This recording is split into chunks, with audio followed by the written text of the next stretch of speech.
Prologue. The Lord of Ardentmoor. In the northern reaches of Eldon Hollow, where the mountains clutch the sky with icy fingers, and the mist rolls down from the cliffs like whispered secrets, there stood a castle long forgotten by the world, but never by time. Castle Ardentmoor, they called it, an edifice of grey stone and tragedy, perched on the edge of a windswept moor that devoured sound and breath alike. They say no man lives in Ardentmore, but that isn't true. Lord Sebastian Delacroix never died. He had once been the crown jewel of noble society, born of old French blood and darker legend, heir to a fortune whispered to be older than the gold it was minted from. In the portraits scattered across dusty galleries and forgotten manors, he appears in every century, unchanged. And yet none of the world's history books remember him. He has ensured it stays that way. Those few in the nearby town of Eldon's Hollow who still speak of him do so behind trembling lips, in wine-stained taverns after the sixth glass has loosened caution. They speak of his elegance, of his terrible beauty, of the carriages that arrive at night with no horses, of his pale hand seen drawing the velvet curtain closed when thunder splits the sky, and of how, once every 50 years, a historian arrives and never leaves. But none have ever captured his gaze the way Celeste Valamont did. That too, they whisper. It had been centuries since the world had heard the name Sebastian Delacroix aloud in daylight, but in the long halls of Ardentmore, it was ever present, etched into stone balustrades, stitched into tapestries, carved into the piano lid where his fingers once danced. Sebastian was tall, his frame commanding, wrapped in the tailored black of eternal mourning. His cheekbones were high, chiseled like marble, a face that belonged not to a man but to a monument. His hair, black as raven's wings, cascaded to his shoulders in soft waves untouched by age. His skin, pale as candle wax, bore the elegance of something that should be cold but never was.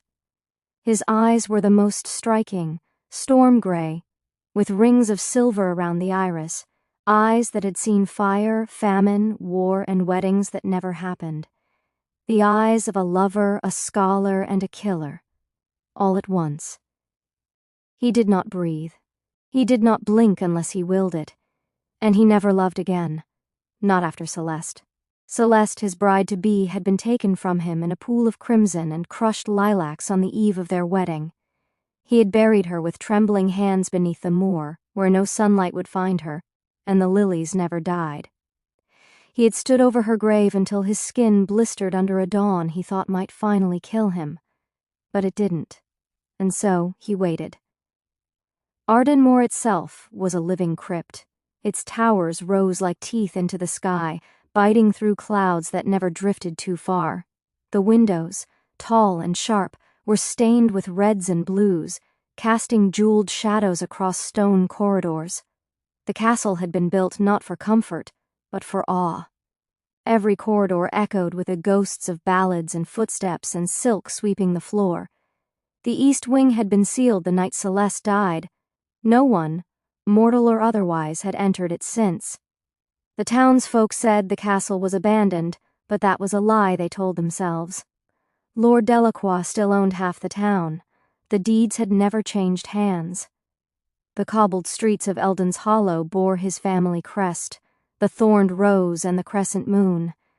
Every shopkeeper paid a silent tithe. Every chapel lit a candle at its back altar on his birthday, though the priest would never admit why. The wealth of Castle Ardentmoor was older than industry and deeper than coal veins. Sebastian didn't hoard gold. He hoarded secrets, ones people would pay to keep buried. Generations of noble families owed him favors, and in return he asked only silence, and that no one enter the castle unbidden, and they obeyed. By candlelight, Sebastian wandered the halls in perfect stillness, like a memory refusing to fade. He played the piano in the west drawing room, the same song she used to hum. He stood on the balcony during storms and looked toward the sea. He visited her wedding gown in the tower, where it hung untouched, yellowed by time but never dust-covered, as if the air itself feared to settle on it. He had once wanted to destroy it all, the castle, the land, the world that allowed her to die. But he couldn't, because she might return. And if she did, he wanted her to find everything exactly as it had been, every rose petal, every shadow, every vow unspoken. He would wait 1,000 years if he must, for her soul to return. In the town, children dared one another to walk to the wrought iron gates. Some said they saw a figure watching from the highest tower. Some said the roses in the manor garden bled if you touched them. All said that Castle Ardentmoor was cursed. But only Sebastian knew the truth. It was not the castle that was cursed, it was his heart. It beat once, for her, and never again. One night, as rain sliced the sky in silver ribbons and the moon hung low and red, he stood in the entrance hall in his silence and sorrow. Then, he felt it. A presence. A heartbeat not heard in centuries. Soft footsteps outside the gates. A name on the wind. Clarissa. And in that moment, time itself shifted. The house trembled. The east wing stirred. And the gown in the tower rustled on its hanger, as if the ghost who once wore it was waking from her grave. Chapter 1. The Arrival at Ardentmore. The road to Ardentmore twisted like a serpent through the ancient woods, choked in fog and memory. The air was thick with the scent of pine and wet stone, and the trees leaned in close, whispering secrets no living soul dared to speak aloud. Clarissa Leclair, a beautiful young historian, with dark wavy hair, sat alone in the back of the creaking carriage, gloved hands folded in her lap, her heartbeat steady despite the growing chill that bled through the glass panes. She had always loved old things, relics, ruins, forgotten places where time had collapsed into dust. But Ardentmore was different. It called to something deep inside her. She had been assigned by the Historian Society back at Lichen Ridge to catalogue the artifacts of Ardentmore. The request had been unexpected. No one had visited the castle in nearly half a century, and the last known scholar had never returned. Still, Clarissa felt no fear, only anticipation. Outside, the mist rolled in dense sheets, swallowing the path behind them. The coachman muttered prayers in a language Clarissa didn't understand. He hadn't spoken since they passed the boundary stone, etched with a half-erased crest. A thorned rose and a crescent moon. Castle Ardentmoor. Even the name held weight. Clarissa pressed her forehead lightly to the glass as the first silhouette of the castle emerged from the gloom, its towers jagged against the sky, like claws trying to rend heaven open. It rose from the edge of a moor blackened by time and ash, wrapped in ivy and shadow. The iron gates groaned open as they approached, though no hand touched them. A chill trailed down her spine. She would later describe it as being watched by history itself. She stepped down from the carriage, her polished boots crunching against the frost-glazed gravel. The wind tugged at her long coat, the velvet catching glimmers of moonlight. Her raven-dark hair was swept up in an elegant twist, a single curled strand escaping to frame her ivory face. Her eyes, storm-dark and piercing, were not those of a woman who feared ghost stories, but even she paused before the great oaken doors. She was beautiful, not in the delicate way of fashion plates or porcelain dolls, but with the haunting kind of beauty that artists spent lifetimes chasing and priests warned about. Her presence was magnetic, quiet, composed, refined. There was something old in her, something timeless. As she raised her hand to knock, the doors creaked open before she touched them. No butler greeted her, no echo of footsteps, only silence, and the smell of candle wax, roses, and something metallic beneath it, like rusted coins or dried blood.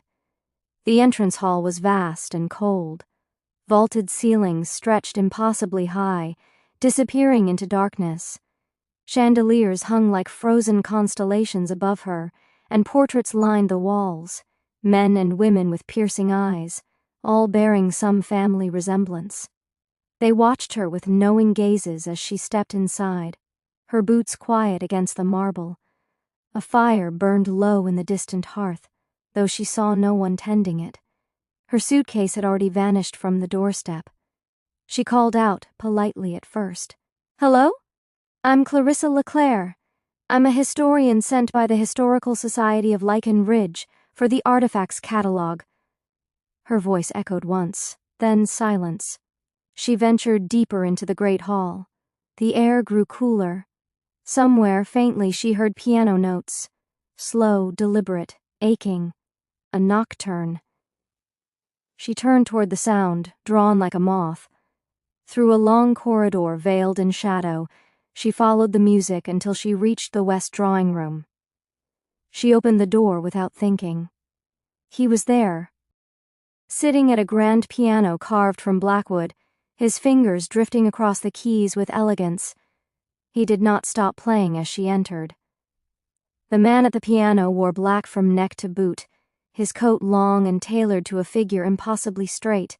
Hair dark as obsidian swept across his pale forehead, and though he had not yet looked at her, Clarissa felt the weight of his awareness. Her breath caught. There was something in the air that shifted when he was near, like time paused, listening. He finished the final chord with aching precision. Only then did he rise, tall and graceful, and turn. She did not expect such eyes. Storm gray, rimmed in silver. They pierced, not cruelly, but deeply, like they had seen her already in dreams or lifetimes before. "You must be Miss Leclair," he said, his voice low and melodic, with a trace of something ancient beneath the syllables. "You are earlier than expected." Clarissa found her words, barely. "I wasn't sure what to expect at all." His lips curved faintly, not quite a smile. "I am Lord Sebastian Delacroix. Welcome to Ardentmore." He extended a gloved hand. She took it instinctively. "I trust the journey was not too cruel?" he asked. "The fog was—" "Thick," she said. "It always is," he replied, his voice almost mournful. He offered to show her to her quarters, and she followed, her heels clicking softly as they passed endless corridors lit only by wall sconces. Paintings, statues, and mirrors lined the walls. The mirrors disturbed her most. In each, she could see herself clearly. But not him. Her room overlooked the east wing, though she hadn't known that yet. It was warm, prepared, and softly lit by candles in antique holders. A grand bed of carved mahogany, draped with velvet sheets, stood beside a writing desk already stocked with parchment, quill, and ink. A beautiful gold-plated bath container sat at the edge of the room, surrounded by rose petals. "You'll find the library in the west wing," Sebastian said, lingering in the doorway. "But be careful not to wander at night." "Because of the curse?" she asked, half mocking, half curious. He looked at her then, not smiling. "No," he said gently, "because some things are not ready to be remembered." And with that, he left her to the shadows. Later that night, Clarissa stood by her window. Ardentmore pulsed beneath her like a sleeping beast, a castle steeped in sorrow. And yet, she felt it already, the pull, not just to the castle but to him, to those eyes, that voice, that presence. She told herself she was drawn by curiosity. But deep in her chest, where logic could not reach, something older stirred. As she drifted into sleep, the wind whispered a name she did not remember ever knowing. Celeste. Chapter 2. Echoes of Celeste. The morning broke not with light, but with mist, soft, silver, endless. Ardentmore did not know the warmth of sunrise. It merely shifted from shadowed night to pale silence. Clarissa awoke to the scent of fresh roses and orange zest. At first, she thought it a dream.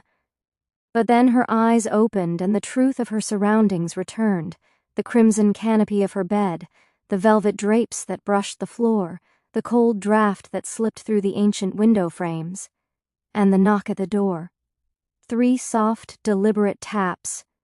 She rose, wrapping herself in her silk robe, and opened the door to a sight she had not expected, a silver cart laden with food. Not the meager bread and jam she anticipated, but an opulent buffet, warm croissants with golden crusts, freshly carved meats seasoned with rosemary and thyme, blood oranges sliced in delicate spirals, cheeses imported from lands she'd only read of, cakes still dusted with powdered sugar, and goblets of deep red wine that caught the candlelight like rubies. And there beside it stood Lord Sebastian Delacroix. He was dressed in black once more, a silk waistcoat over a dark high-collared shirt, a silver brooch shaped like a thorned rose pinned near his collarbone. His posture was perfect, his expression unreadable. But those eyes, they lingered on her face a moment longer than they should have. "I thought you might be hungry," he said. Clarissa blinked, momentarily disarmed. "This is extravagant." His tone held a faint echo of old amusement. "Extravagance is all that remains in places like Ardentmore. Please, eat." She stepped aside to let him wheel the cart in, and for a brief second, their hands brushed. He flinched, only slightly, but she noticed. And he noticed her noticing. As she sat near the window, beginning to sample the food, she caught him watching her. Not with hunger or lust, but with something more complicated. Reverence, regret, wariness. She sipped the wine, rich and dark, and offered a soft smile. "This is surprisingly civilized for a place everyone says is cursed." He moved to the fireplace, lighting it with a flick of his hand and a match from a silver case. The flames roared to life, casting his silhouette in flickering gold. "Curses," he said quietly, "are merely stories made by the frightened to explain what they do not understand." "And what should I understand about this place, Lord Delacroix?" His eyes met hers, storm-gray, cold, unblinking. "That it remembers everything." After breakfast, Clarissa changed into her working clothes, a fitted blouse tucked into a long charcoal skirt, boots polished, a ribbon tied at her nape. Her hair she twisted up the way she always had, with the pearl hairpin her grandmother once gave her. She selected her perfumes from the small travel case on her dresser, wild lilac and rosewater. She dabbed it onto her wrists, her neck, behind her ears, and unknowingly she became a ghost. The castle's library was a cathedral of silence. Shelves arched toward vaulted ceilings like the ribs of some great slumbering beast. Dust motes danced in columns of light that spilled through the high windows. Ancient volumes rested like sacred relics on deep mahogany shelves. Clarissa moved through the aisles with care, trailing her fingers lightly across spines etched in gold and cracked leather. The scent of parchment and age clung to everything. She worked at the long central table beneath the massive chandelier, opening books, making notes, categorizing artifacts.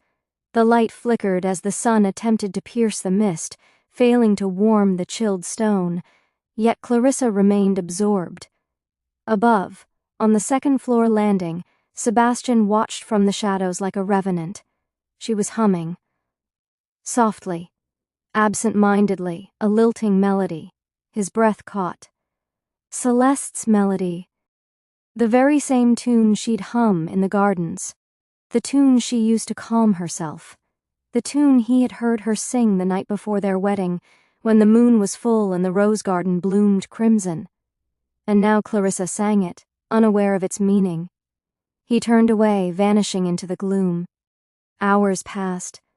Clarissa discovered a cluster of sealed letters in a compartment hidden behind a shelf panel, each marked with the same crest.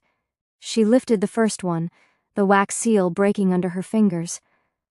But the moment her skin touched the parchment, a cold wind rushed through the room. All the candles flickered, the air grew heavy, and from somewhere behind her, a voice. "You shouldn't be here." She turned sharply. Sebastian stood there, his expression unreadable, his hands clenched at his sides. These letters were never meant to be found. She tilted her head. "But I was hired to catalog." "I know why you're here, Miss Leclair," he said, his voice lower now, closer to a growl than she had yet heard. "But there are things within these walls that do not wish to be unearthed." Her heart quickened. but not from fear, from intrigue, and something else. She stepped closer to give him the letters. Her perfume, Celeste's perfume, washed over him like a cruel memory. Her gaze, poised and questioning, was the same. Even the way she moved, graceful, poised, aristocratic. He turned his head slightly away, unable to hold her gaze. "Have I offended you?" she asked softly. "No," he whispered. "Not you." "Then what is it?" He hesitated. "You remind me of someone who once meant everything to me." Clarissa's breath caught in her throat. Someone who died? His eyes flicked to hers. Murdered. A pause stretched between them, too fragile to break with words. Clarissa looked down at the letters, then slowly back to him. "I didn't mean to open old wounds." He smiled faintly. It was the saddest thing she had ever seen. "Old wounds are all I have left." Later that evening, Clarissa returned to her room and laid the pearl pin beside the mirror. She studied herself in the glass, the way her raven dark hair coiled just so, the faint smudge of ink on her sleeve, the faint flush in her cheeks. She looked like herself, and yet she also looked like someone else. Someone she'd never met. She lit a candle and watched the flame flicker, imagining that melody she had hummed. Where had she learned it? It felt older than her, older than the room, older than the castle, and in the walls something listened. That night, Sebastian stood before the old portrait of Celeste Valamont. Same raven hair, same lips, same elegant chin and noble brow. And now, Clarissa mirrored it all, as if fate were playing a cruel jest. He traced the edge of the painting with a pale finger. "If only you were her," he whispered into the silence. "If only." But in the tower above, the wedding gown stirred on its mannequin again. And beneath the castle, in chambers sealed by time and sorrow, an ancient vow began to awaken. Chapter 3. The East Wing. There are doors that should never open, and halls that remember who you were, even when you do not. It was late afternoon when the shadows deepened in the corridors of Ardentmore, spreading like spilled ink across the marble floors. Clarissa had been working in the Western archives all morning, cataloging artifacts, faded letters, and dust-choked books. But her thoughts drifted elsewhere. She kept glancing toward the far corridor, the one with the twisted staircase, the one no one spoke of, the one that led to the East Wing. No one had warned her about the East Wing. Not directly, but it was understood. Even the wind seemed to avoid it. Even the candles burned shorter in the sconces near that hall. The very air seemed denser, like it had been inhaled by the walls and never let go. Clarissa stood before its locked archway now, staring at the thick double doors. The metalwork was exquisite, vines of iron twisting into thorned roses, the handle shaped like a serpent eating its tail. It was meant to be closed, forever, but today it was slightly ajar. Her fingers trembled as she pushed it open.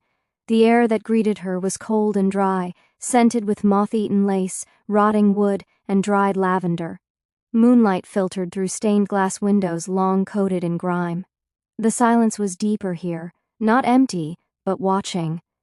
Dust blanketed the floor like snowfall. Each step left a trail behind her, as if the castle wanted to mark her intrusion. She passed closed doors, some with rusted locks, others slightly open to reveal glimpses, a cracked music stand, a long dead rose bouquet turned to gray powder, a single child's shoe beneath a vanity. And then she heard it, a music box. The same tune she had hummed in the library, Celeste's tune. It drifted softly from the end of the corridor, light and eerie, like lullabies from the grave. Her feet moved without command. Her breath shallowed. Her heart thudded as if it recognized something before her mind could. She found the room, a parlor, still adorned in faded elegance. Velvet curtains rotted into threads, a chaise lounge sagging under time, and on a small table in the center, a delicate silver music box in the shape of a rose. It was open and spinning. Clarissa froze. No one had touched it, no one had wound it, and yet it played. The melody wound its way around her bones, stirring something in the marrow of her memory. She took a cautious step forward. Her hand reached for the box. The tune stuttered. A note dragged like a scream. And the room grew colder. She turned sharply and fled, stumbling over the edge of a rug, knocking into the doorframe. Her breath came fast, panic rising. As she ran down the corridor, the sconces flickered out, one by one. She turned a corner and saw it. A mirror. Tall, baroque, framed in silver, cracked like a hairline, partly covered, its glass untouched by time. She slowed, her breath ragged, and then she saw herself. But not herself. The figure in the mirror was wearing a gown from another age, hair pinned not with a ribbon, but a crystal hairpin shaped like a crescent moon, studded with nightstone and onyx. Her expression softer, her eyes darker, her lips painted with a shade Clarissa never wore. She stepped closer. The reflection tilted its head, but Clarissa hadn't moved. Her heart stopped. The figure smiled. It wasn't her. It was Celeste. And Celeste was looking straight through her. Clarissa screamed, and the world turned black. She awoke to warmth, the soft rustle of fabric, the scent of old books and wine. Her head throbbed. She blinked. Her vision swam for a moment, before settling on the dark silhouette sitting at the edge of her bed. Lord Sebastian Delacroix. His hair fell forward over his forehead, shadowing his silver-rimmed eyes. His hands were folded neatly, and for the first time there was a softness to his presence, no cold distance, no cloaked elegance. Just worry. "You fainted," he said quietly, not looking at her at first. "I found you near the gallery floor." Clarissa sat up slowly. Pain lanced through her skull. She winced and touched her temple. "I saw something," she whispered. He finally met her gaze. "What did you see?" She hesitated. A cracked mirror, a music box, and a woman. "Who? What did she look like?" he asked, almost desperate. "Like me," she replied, drained. "How is that possible?" he asked, looking curious and sad. "I think she was your dead wife?" She paused. Clarissa's throat tightened. "Celeste." Sebastian's face shifted. A flicker, too fast to read. "You must have hit your head harder than I thought. I know what I saw." He stood then, brushing his hand down the sleeve of his coat as if wiping dust that wasn't there. Ardentmore plays tricks on the mind, especially those unaccustomed to places like this. "You're tired, overworked. The East Wing hasn't been opened in decades." But it was. The door was open, the cracked mirror, the music box. Clarissa. Her name on his lips silenced her. He moved closer again, crouching beside the bed.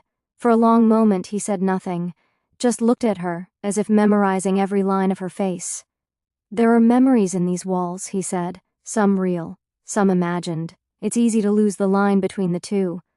"I'm not imagining her," she said, voice trembling. His hand reached out but stopped just before touching her, then lowered. "You're not the first to see things here. Then why stay?" He rose again, stepping back into the shadows. "Because leaving doesn't change the past, and neither does running from it." He left her with a glass of water and a vial of herbs to help with the headache. "A family recipe," he said, though she doubted it came from any herbalist still alive. She watched him go, the door clicking softly behind him. Later that night, Clarissa stood again in front of the mirror in her room. She touched the glass, half expecting to see another face. But it was just her. She whispered Celeste's name aloud, just once. The candle beside her flickered. And somewhere in the East Wing, the music box began to play again. Unwound, unbidden, unbroken. Chapter 4. Stained Glass Memories. The chapel of Ardentmore stood at the northern edge of the estate grounds, wreathed in thorned ivy and silence. It was not marked on any map, and the path leading to it was nearly consumed by time, overgrown with moss, swallowed by creeping roots. Few dared tread there. Even fewer remembered it existed. But Clarissa was not like most. That morning, with her sketchbook tucked beneath one arm and her shawl slung over her shoulder, she followed the narrow trail as the morning mist swirled around her ankles like restless spirits. She told herself she was chasing documentation, but her heart knew better. Something was pulling her. The chapel doors groaned as they opened, releasing a breath of stale incense and stone. The interior was vast and cold, lit only by fractured beams of sunlight filtered through stained glass windows tall as trees. Dust hung like constellations in the air, and silence pressed in on her ears like a held breath. It was breathtaking and haunting. Dozens of windows lined the nave, each depicting the noble families of Eldon Hollow, lineages carved in blood, power, and ancient wealth. They were glorious renditions of vanity and veneration. Angels and roses, swords and seals, noblemen with crests blazing on their cloaks, women draped in velvet and pearls. Clarissa moved slowly down the aisle, sketching and taking notes, letting her fingers graze the cold stone pews as she passed. And then she saw it. A stained glass triptych, tall, grand, regal, nearly reaching the vaulted ceiling. At its center blazed the sigil of a family she'd encountered only in old manuscripts and brittle letters. The Valamont family. She stepped closer. It was one of the most intricately rendered pieces she'd ever seen. Gold filigree curled along the edges. Deep red roses bled into the corners. At the top sat the family crest, a swan and a crescent moon, entangled with vines. Below it stood Lord Damien Valamont and Lady Sylvia Valamont, stern-faced and immaculate. And in front of them, 2 daughters. The twin sisters. Clarissa's breath caught. She recognized Celeste immediately, ravishing, poised in a flowing white gown, raven-black hair cascading in soft waves around her shoulders. Her expression was soft, kind, filled with an almost holy light. Her eyes, gentle but unreadable, seemed to shimmer with glassy life as the sun filtered through. But the second sister, just beside her face was scratched away, not worn by time, not chipped or shattered. No, it had been defaced deliberately, scraped from the glass with angry force. Deep gouges. The gown remained, navy blue with silver threads, but her face was lost, a wound on history. Clarissa's skin crawled. She stepped back as if expecting the image to move. Her chest tightened, her ears rang. She should have looked away. She didn't. She lingered, too long. The air turned thick, and the stained glass shimmered, not with light, but with memory. In the quiet of that ruined chapel, Clarissa suddenly felt herself somewhere else. It was nighttime, the air warm and heady with roses. A full moon burned silver above an open-air ballroom decorated in white and crimson. Laughter and music floated on the wind. She was not Clarissa anymore. She wore a gown made of silk and starlight. Her hands were gloved, her breath caught in her throat as a voice called her from behind, "Celeste." She turned, but the vision rippled. Now she stood in a grand ballroom, candles glowing like halos, white petals scattered across the marble. A wedding. She could smell lavender and roses, taste champagne, feel the swell of love and something darker beneath it. The groom turned toward her. Sebastian. He was breathtaking in black, a single black rose at his collar. And beside her, in the crowd, another woman. Her face was blurred, her smile wrong, a flash, a dagger, slick with blood, crimson soaking into a bridal veil, screaming, running. Celeste collapsing. Clarissa gasped and stumbled back from the window, clutching her abdomen as if stabbed herself. Her knees hit the stone floor hard. She stared up at the faceless sister, her mind spinning.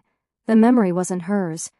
And yet, it was. She returned to the castle in a daze, the walk back lost in fog and fragments. Her fingertips were trembling, her sketches crumpled in her satchel.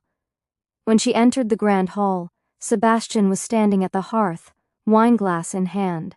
The fire cast his shadow like wings behind him.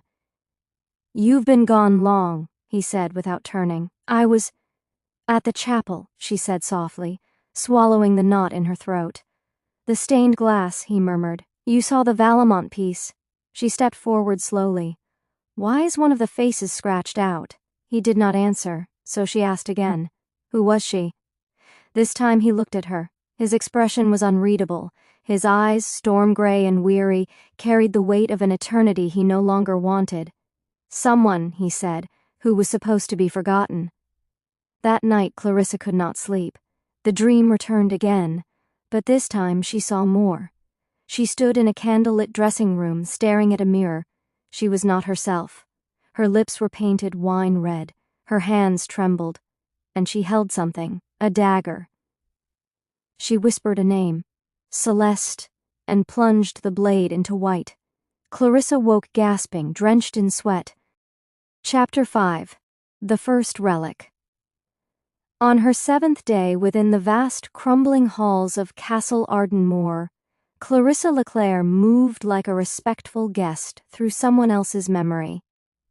She had come for history, to catalogue relics for the Royal Antiquarian Society of Lichen Ridge. Her instructions had been clear: assess, log, preserve. But nothing in her training had prepared her for the eerie sentience of this place. The castle didn't simply stand, it watched. It listened. It breathed behind her back with every creak of the floorboards and sigh of wind beneath the eaves. In the West Wing's dust-laced study, she found an old cabinet, its claw-footed legs curled like talons, the silver inlay dulled to the color of fog. Inside were relics no one had touched in centuries, hand-bound books with cracking spines, inkpots stained into rusted hollows, a lace fan stiff with age, and a heavy silver key. But it was the small, leather-wrapped book tucked at the very back that caught her attention. It was unmarked, bound with dark rose-scented ribbons, its edges stained crimson. A shiver ran through her as she carefully unwrapped it and placed it on the desk. When she turned the brittle first page, the faint scent of pressed rose petals and ancient ink curled upward into the air, soft, unmistakable, and strangely mournful. This wasn't a ledger or an inventory, it was a diary. She flipped carefully through the entries, each one penned in elegant masculine handwriting. Then, near the corner of a yellowing page, she saw the name. Sebastian Delacroix. The name alone made her pause, heart caught in her throat. He was the subject of countless local legends, the wealthy lord whose bride had died tragically before their wedding, the man who vanished into myth, swallowed by grief and time. As she turned another page, a slip of parchment fluttered loose and fell to the floor like a leaf falling out of season. She bent and picked it up. It was a drawing, sketched in charcoal, folded crisply in 4. When she opened it, her breath caught. 2 women stared out at her, identical, elegant, haunting. One stood serenely, her expression soft, distant. The other leaned ever so slightly toward her sister. But something was wrong. One face, the twin on the left, had been violently scratched out. The page was scarred with jagged gouges, not done in haste, but repeatedly. Someone had returned again and again, obsessively, to erase her. Only one name was scrawled beneath the intact twin Celeste. Clarissa stared at the ruined face beside her. No name, just a ghost. The candle beside her flickered. Somewhere above, the old beams groaned with age and memory. She held the diary close to her chest, breath shallow. She hadn't come here seeking a mystery, but she had found one. Or perhaps it had found her, and as the wind rattled the window panes behind her, she felt it, the distinct, spine-prickling sensation that someone, somewhere in the house, was watching. Waiting, just like the face that had been erased, but not forgotten. It rained the next morning. Thin sheets of mist whispered across the castle windows like old secrets. By now, Clarissa had begun to feel less like a guest and more like an interloper. The dust-covered corridors no longer felt empty. They felt expectant, as though the walls themselves waited for her to remember something she'd never lived. She had come to document the relics of the once powerful Delacroix family. But what she found instead was something far more intimate. Something forbidden. The diary. That night she wandered toward the east wing again, drawn by a compulsion she could not explain. Her footsteps echoed on the stone floor as she passed faded portraits and statues cloaked in linen. She found herself in a forgotten study, centered around a rosewood writing desk carved with vines and roses. The drawers were full of brittle parchment and wax seals long broken. She leaned forward. Her elbow brushed against the underside of the drawer. A soft click. Startled, she pressed gently, and a hidden panel slid open.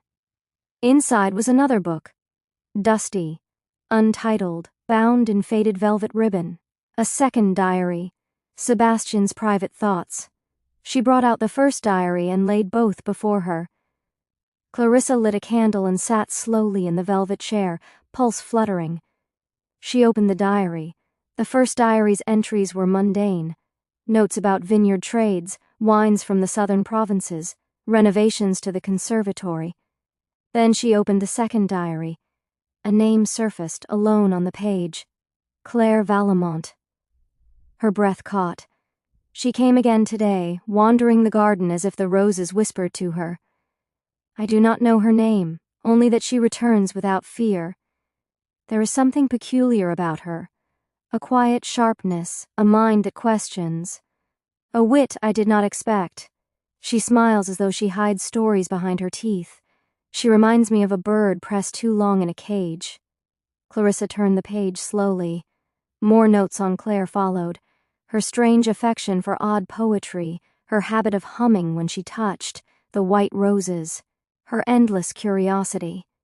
She asked about everything, about the garden, about Celestius, why the fountain faced north. She is fascinating. A curious mind, a beautiful one. But she is not the one who haunts my thoughts when I sleep. Later entries bore a new name. Today I met her, Celeste. I did not know two people could share a face and yet feel so wholly different. Where Claire is shadow, smoke and silver, Celeste is moonlight. She is calm and unshaken. She looks at you as though she sees past every mask you've ever worn. She does not speak often, but when she does, the world seems to hush to listen. I saw her at the festival for the first time, and my heart ached to see her again. When I sent the crystal hairpin shaped like a crescent moon, studded with nightstone and onyx to the Vallemonts, it was as if they read my mind and gave it to the right sister. Her presence settles something in me I have never known peace in. Clarissa's throat tightened. Sebastian's words read like candle-lit confessions, blooming in reverence and longing. Claire intrigues the mind. Celeste stills the soul. With Claire, I wonder. With Celeste, I remember, as though I've known her in every life before this one. Claire is clever. But Celeste is clarity. Clarissa's hand trembled. The diary didn't mock Claire, it admired her. Sebastian respected her wit, her strength, her fire. But what he felt for Celeste? She does not just fill the room. She becomes the room. Her scent, wild lilacs and rosewater, stayed on my mind every day. Even the roses bloom differently when she passes. I love her, not just for who she is, but for how she makes me feel. Alive, unchained, seen. If ever I have a soul, it remembers her. There was one final entry. The handwriting was rushed, stained with what looked like faded tears. I must tell her soon. Claire must know. I thought I could delay, let her drift from the idea gently, but she sees more than she speaks of. There is a storm in her now, one that grows each time Celeste smiles. But what am I to do? Deny the very thing that makes breath worth taking? I love Celeste, and love, once awakened, cannot be silenced. Clarissa closed the diary with shaking fingers, her heart aching in a way she couldn't name. Claire had been cherished, admired, but not chosen. And perhaps that was what broke her, what twisted devotion into envy, what turned longing into rage, What made love a shadow, the roses, the mirrored parlor, the hums of poetry, it had never been enough. Now, centuries later, that echo still breathed through these halls. Clarissa rose and stepped toward the window. The garden stretched below, wild and overgrown. The arbor stood in silhouette against the mist, and though she knew it couldn't be, she saw them. 2 women beneath the arbor, twins, one in white, one in shadow, watching her. Chapter 6. The Year of Blossoms and Blood. Eldon Hollow, August 1207 AD. The year the roses bloomed redder than ever before was the year the Valemont twins turned 20. The townspeople called it the Year of Blossoms and Blood, though the latter part of the name would not earn its place in the whispers of Eldon Hollow until much later. But on that spring morning, nothing hinted at the tragedy that would come. At the edge of the town, surrounded by groves of silver birch and fields of saffron crocus, the Valemont estate stood proud, a sweeping manor of white stone and ivy-choked balconies. It bore the sigil of a crowned swan nestled in a bed of lilies, and its lands reached beyond the river bend to the edge of the moors, where the earth grew quiet and the shadows whispered. The Valemonts were the closest thing Eldon Hollow had to royalty. Damien Valemont, the patriarch, was a man of sharp mind and sharper eyes, known for his generosity and for the cruelty he showed to those who mistook it for weakness. His wife, Lady Sylvia, was beauty made flesh, all warm grace and sharp wit, with a voice that could settle disputes and still storms. But their greatest pride were their daughters, Claire and Celeste, identical in face, divided in fate, the daughters of Eldon Hollow. Claire Valemont was fire, ambitious, bold, and dangerous in her silences. She moved like a lioness in velvet, always watching, always calculating. Her raven-black hair flowed like ink down her back, and her lips were the color of ripe currants. Townsfolk admired her, but only from a distance. There was a chill to her beauty. One did not touch frost without consequence. Celeste, on the other hand, was made of moonlight, though she shared Claire's features, the same luminous dark eyes, the same alabaster skin. Her soul softened them. Where Claire walked with purpose, Celeste glided.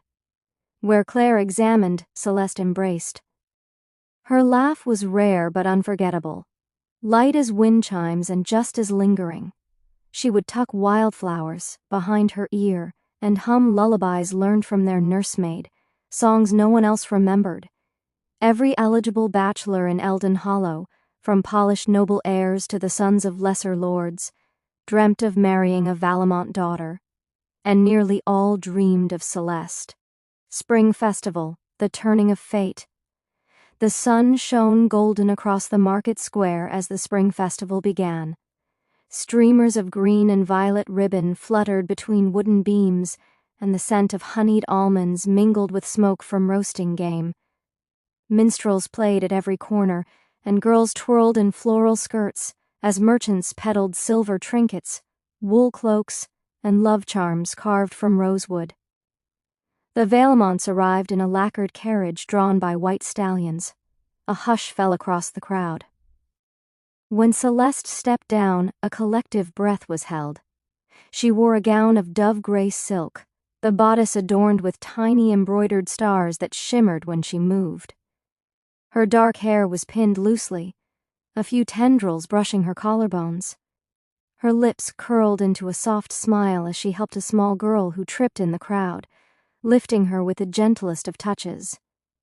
Beside her, Claire wore crimson velvet and gold, like the queen she believed herself to be. Her gaze swept over the crowd like a blade.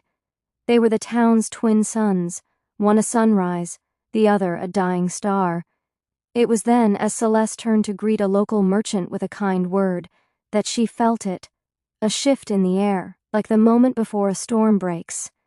She looked up and saw him, the first encounter.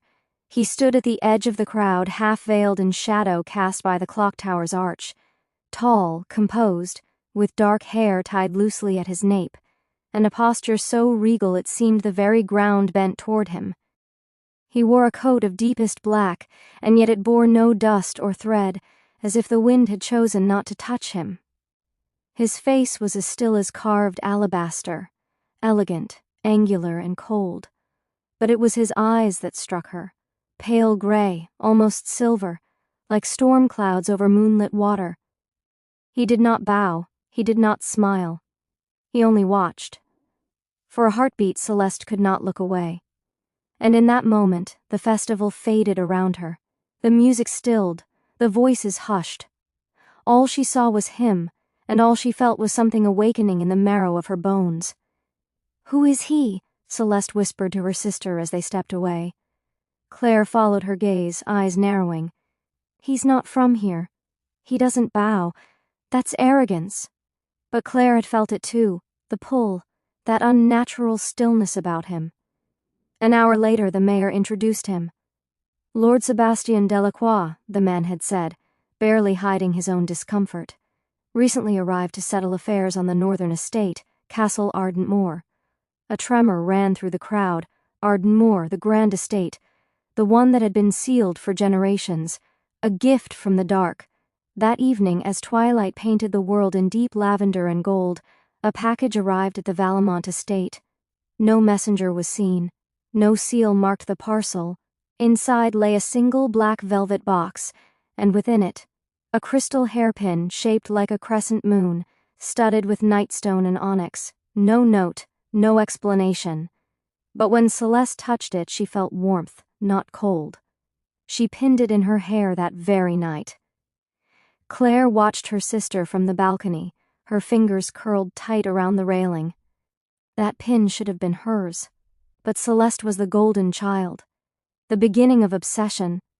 From that night onward, Sebastian Delacroix became a silent shadow in Celeste's life. She would spot him across the gardens, near the cathedral, watching with eyes like frozen fire. Never too close, never too far. They did not speak until midsummer. But when they did, it would unravel everything. Love, envy, murder, and the illusion of time itself.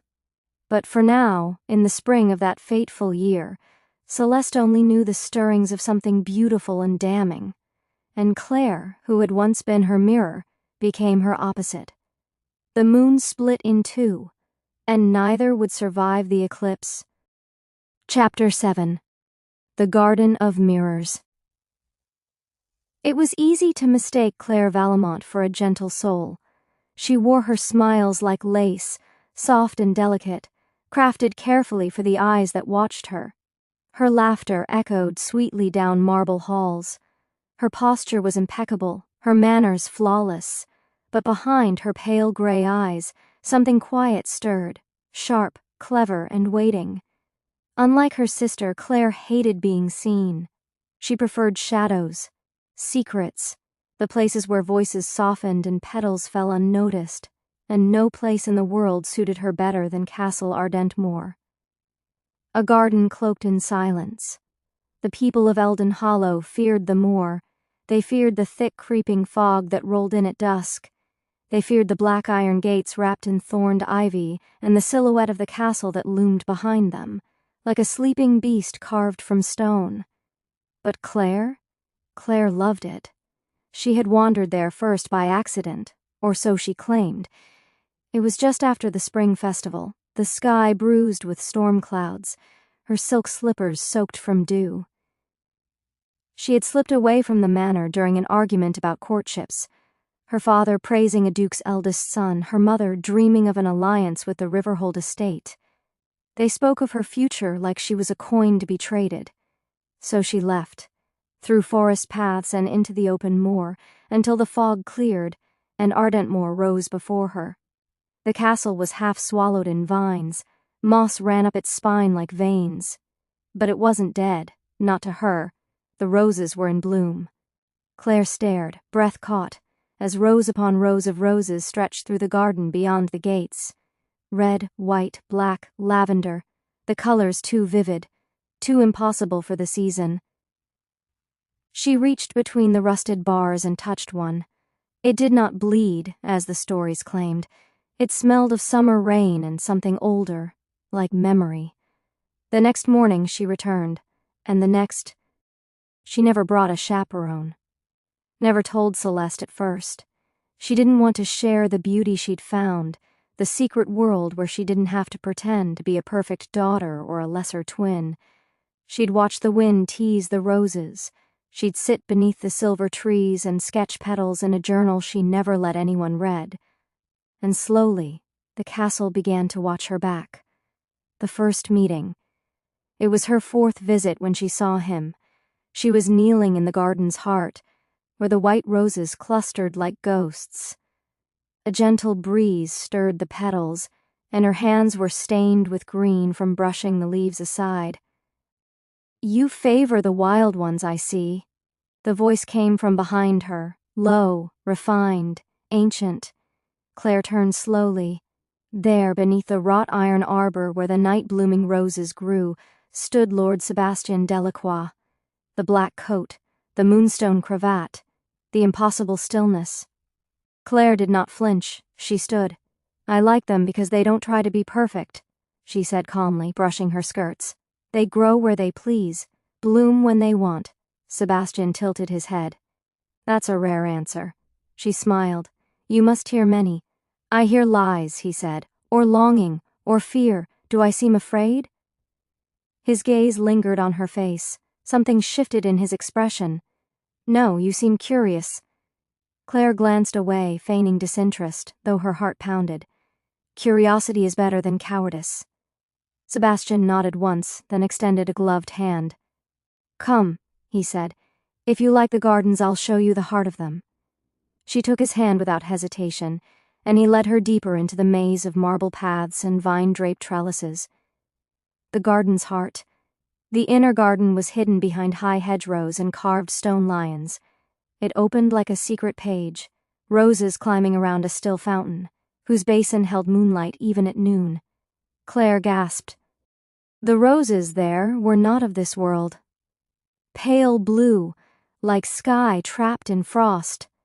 Their petals shimmered as if woven from silk and pearl. "These are rare," she whispered. "They don't grow anywhere else," he murmured. "Did you breed them?" "No," Sebastian said. "They grew the year I was born, and they've never died." Claire reached out but stopped before touching them. "What are they called?" He studied her for a moment. Then, "I call them Celestias." She froze. "Like Celeste? I didn't know that was her name." Claire swallowed her unease and laughed lightly. "She's my sister, my twin." He arched a brow. "Twins?" She nodded. "But we're not the same." "I can see that," Sebastian said. "You're not afraid of thorns." "Unnamed." Claire returned the next day, and the next, and the next. They never exchanged names. He never asked, and she never offered. It was her secret, this version of herself that came alive among the roses. The girl who spoke freely, who wasn't compared or controlled. Sebastian showed her the overgrown chapel where ivy hung like curtains, the stone nymphs in the fountain court, the forgotten aviary where white doves still slept. She never told Celeste. Until one afternoon Celeste followed her. The mirror follows. Celeste had grown tired of calling for Claire during their walks, only to be met with silence. So one day she followed her sister's path across the moor. Her own pale blue skirt soaked in mist, curls pinned up, the crescent moon hairpin still gleaming behind her ear. She found Claire seated on a stone bench, laughing softly, laughing, with the same man from the festival in black. Celeste froze behind the hedgerow, her breath caught, and then the man turned his head. Their eyes met across thorns and shadow. Sebastian did not flinch, but Celeste did, because in that instant, though she would not understand why, her soul whispered a name she had never spoken. Sebastian, the difference between them. Later that night, Celeste confronted her sister. "You've been meeting him," she said. Claire raised a brow. "I've walked in a garden. That's not a sin. He is dangerous. He's kind." Celeste stepped closer. "You didn't even tell him your name." Claire smiled. "I wanted to see if he could tell the difference." Between us? Claire's smile vanished.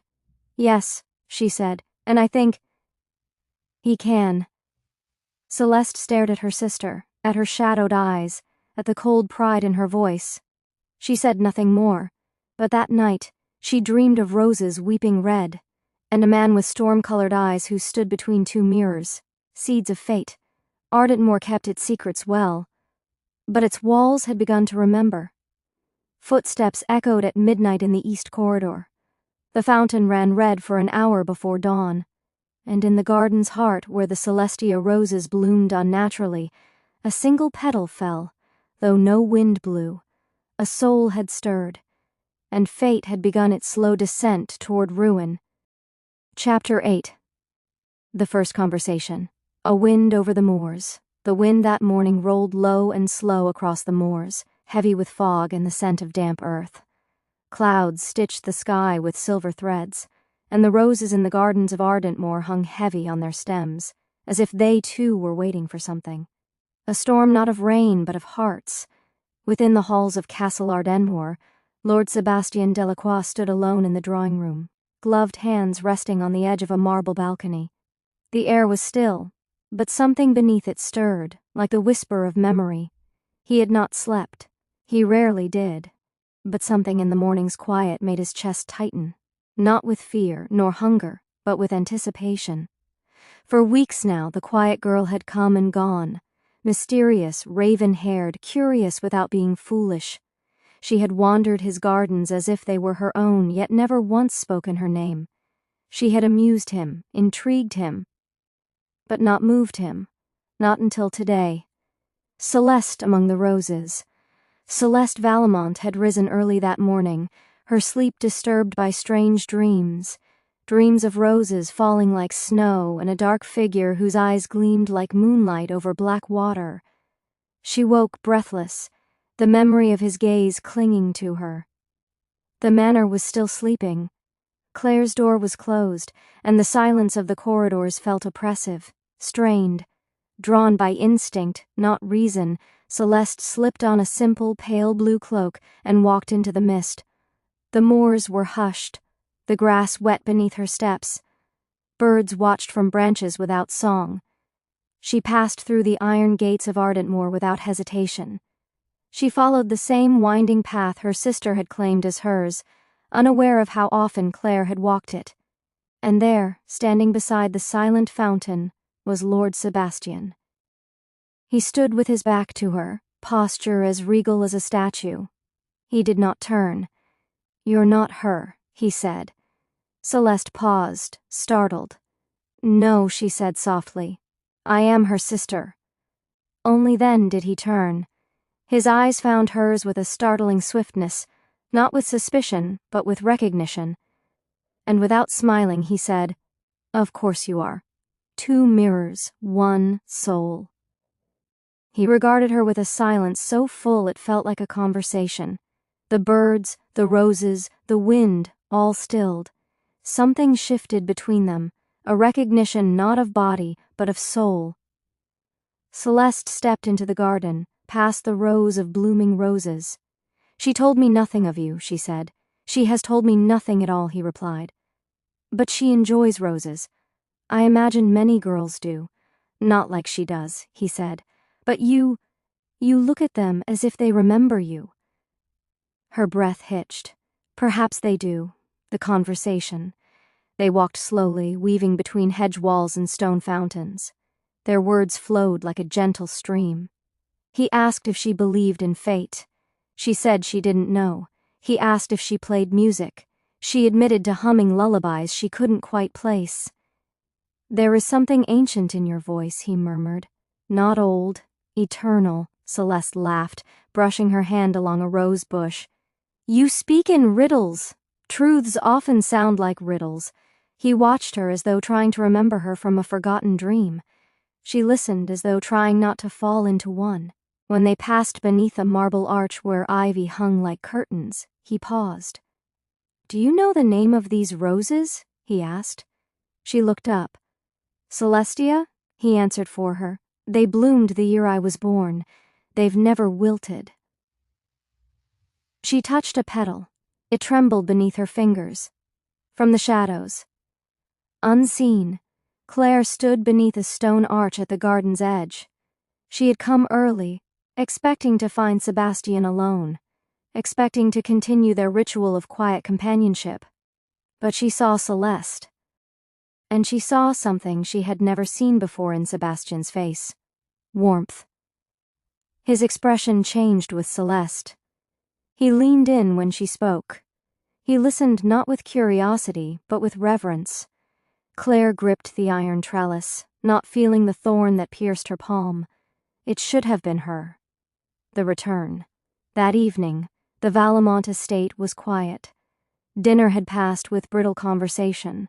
The fire burned low in the drawing room. Celeste stood at the window, her hand pressed to the cold glass. Her mind replayed every word, every look. She had felt something unnameable, an awakening, a truth too old to be new. Claire entered, silent as shadow. "You were out late," she said. "I walked the moor," Celeste replied. Claire's tone was casual, but her eyes were not. "And found something worth staying for?" Celeste hesitated. "I spoke with him." Claire turned, her brush frozen in her hand. "Then be careful, dearest." "Of what?" Claire smiled faintly, blood still staining her palm. "Of being too much like me, shifting winds." The days that followed were tinged with tension. Sebastian did not linger in the garden for Claire anymore. When she arrived, he greeted her with distance. But when Celeste appeared, his entire being shifted. He took her to a greenhouse beneath the east tower, where white vines grew along glass walls. He opened a hidden corridor that led to a music room, filled with instruments too beautiful to be forgotten. There, she hummed a song she could not name. He closed his eyes, breath shallow. "Celeste," he whispered. "That song, I know it." "From where?" "I don't know," he said. "But it was meant for me." The first fracture. Claire no longer walked the garden paths. She watched from afar, from windows, from shadows. She wore her sister's scent. She styled her hair the same way. She replayed the lullaby in her head until it drove her to tears. She had been the first. But Sebastian had chosen the second. She could not forgive him. And she would never forgive her. On the tower balcony, Sebastian watched the horizon, unsure why the girl named Celeste felt like something he'd lost long ago. Why her presence quieted something monstrous inside him. Why the roses seemed to bloom brighter when she passed. He did not yet know what had been set in motion. But he knew this. Celeste Valemont had awakened something that should have stayed buried. And in the shadows Claire Valemont watched. And began to dig. Chapter 9. The Cradle of Envy. A name spoken in the light. The world had tilted. The roses bloomed earlier that year, and the swans along the Eldon River began nesting weeks ahead of schedule. It was as if nature itself bent to a will unseen, preparing for something monumental. Birds changed their flight paths, the winds shifted. Even the moon, when it rose, seemed paler, more watchful. Within the Valemont estate, anticipation built like pressure behind stained glass windows. Servants bustled with urgency, polishing candelabras until their arms ached and ensuring every curtain was drawn back just right. The drawing room was washed in gold, the scent of lavender oil lingering in every corridor. An invitation had been sent, sealed with gold, inscribed with calligraphy so fine it looked carved rather than written. It had been delivered by hand to Castle Ardentmoor. Lord Sebastian Delacroix was to dine at the Valemont Manor. It was Lady Sylvia's idea, of course. She had grown curious, if not slightly unnerved, by her daughter's growing silences, their once unbreakable bond now cracked with tension, and every time the name Sebastian was mentioned, Claire's eyes darkened, while Celeste's cheeks flushed the color of rosewater. So the invitation was sent, and Sebastian accepted. The arrival of a storm. He arrived as twilight bled into gold. His steed, a towering black creature with eyes like coal and hooves that barely made sound, moved like a phantom through the wrought iron gate.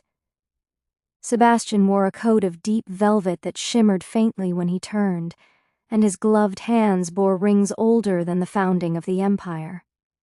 The moment he stepped through the carved archway and into the manor, the air shifted. A scullery maid blushed and dropped a copper bowl. The butler froze, then bowed with exaggerated stiffness. And the Valamonts, Sylvia, Damien, Claire, and Celeste, rose from their chairs in the grand drawing room, like royalty greeting a sovereign returned from exile. "Lord Delacroix?" Lady Sylvia said, descending into a practiced curtsy. "We are honored." Sebastian returned the gesture with a bow, elegant and measured. "The honor is mine, Lady Valamont." Then his eyes found Celeste, and held, far too long, the dinner. The dining table glowed with the light of 24 beeswax candles. Flames shimmered in the glass of wine goblets. Gold-rimmed plates bore roasted pheasant glazed with elderberry, sugared violets on crisp greens, and chilled wines so pale they gleamed like glass in moonlight. Conversation fluttered like a nervous bird. Business, politics, the early blooms, and the unusual stillness of the moors. Sebastian answered each question with precision and courtly grace. But beneath the surface, his attention never truly drifted from the youngest twin. Until Damien Valamont, a man not known for subtlety, placed his silver down with a deliberate clink and asked, "Lord Delacroix, we are not blind to the attention you've shown my daughters, yet I've noticed your eyes follow one more than the other." Claire's breath hitched. Celeste's fork froze mid-air. Sebastian placed his goblet down gently, the stem brushing against the linen with the finality of a pen-stroke. He rose. "I came to Eldon Hollow with no intention of remaining," he began, voice soft but unshakable. "But I have found something here I did not expect. A soul I believe I have known long before this lifetime. A presence I cannot ignore, a grace I cannot deny." He turned and faced her. "Celeste Valamont, I love you." The world stopped. The shatter. Celeste's hand flew to her chest, her lips parted. "Sebastian." Lady Sylvia pressed her hand to her mouth in stunned delight. Damien leaned back, thoughtful. But Claire was very still. She did not cry. She did not speak. She simply blinked. Once, slowly. In that blink, the garden faded, the laughter, the shared looks, the pages of her journal. He had chosen, and it wasn't her. The engagement. By week's end, the town was alight with rumor and joy. The Valamonts had announced a formal engagement between Celeste Valamont and Lord Sebastian Delacroix. Bells rang through Eldon Hollow for an hour. Children tossed wildflowers through the streets. Dressmakers from Riverin arrived with bolts of silk in every shade of moonlight. Florists carved wreaths from Ardentmoor's famed roses. There was talk of a spring ceremony beneath the cathedral arch, of vows spoken in the language of old, of a bridal gown stitched with silver leaves and lace spun like mist. Celeste walked the halls in a dream, humming the lullaby that haunted Sebastian's ears. But Claire watched, and the watching began to burn, the boiling beneath. Her parents noticed little. Sylvia believed Claire was adjusting to the change. Damien thought she was simply jealous, but in a dignified way. They did not see her stare into her vanity mirror long after midnight.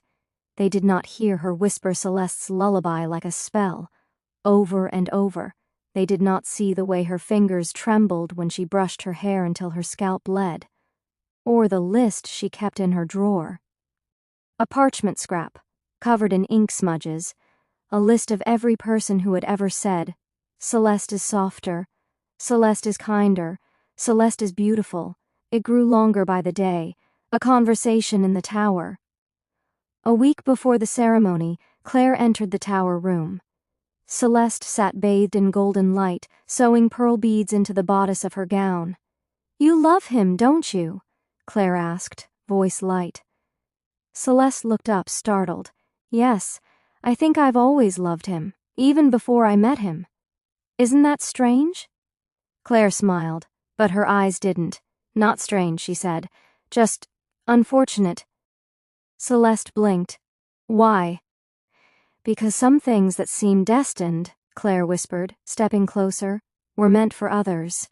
Claire, I never meant to hurt you. You didn't have to, Claire said, smoothing a crease in Celeste's veil.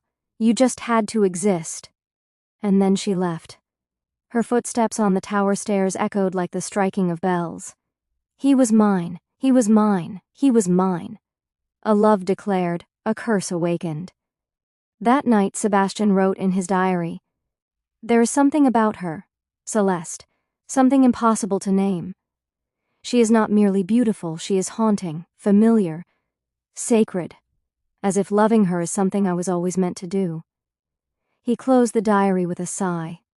Outside the fog thickened over the moors, and in the east wing of Castle Ardentmoor, an old door, sealed since before his birth, creaked open. No key turned, no hand touched it. The castle stirred, as if remembering the last time love entered its walls, and the last time envy opened its jaws behind it. Chapter 10. The mirror cracks. A house divided. The manor was too quiet. Preparations for the engagement had consumed the Valamont household. The halls buzzed with dressmakers and florists, and musicians rehearsed in the garden for the spring ball. But within the family's walls, something else grew.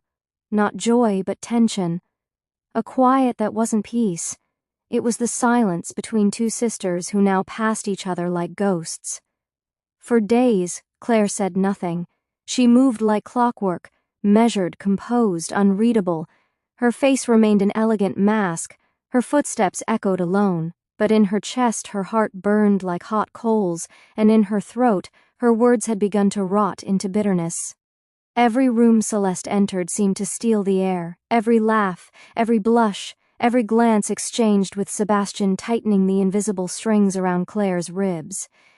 And finally, on the fourth evening after the engagement was announced, she could no longer contain them. The confrontation. Celeste was in the glass conservatory, lit by golden twilight. Vines curled up the windows, casting leafy shadows across the floor. She was arranging pale roses in a silver vase, Celestia roses, gifted from Ardentmoor's private garden. Her fingers trembled slightly, as they often did when she thought of Sebastian. That was when Claire entered. The door opened without a knock. Her footsteps were quiet but deliberate, like the beat of a funeral drum. Celeste's eyes widened. "Claire—" "No," Claire said, lifting her hand. Don't pretend this was an accident. It wasn't," Celeste said gently. "But I didn't know, Claire. I didn't know how you felt.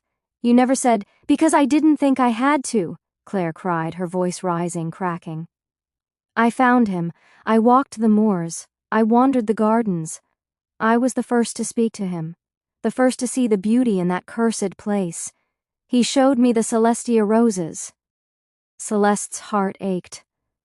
"Claire, I didn't know he showed you." "Because you never asked," Claire said, her voice hollow now. "You never had to ask.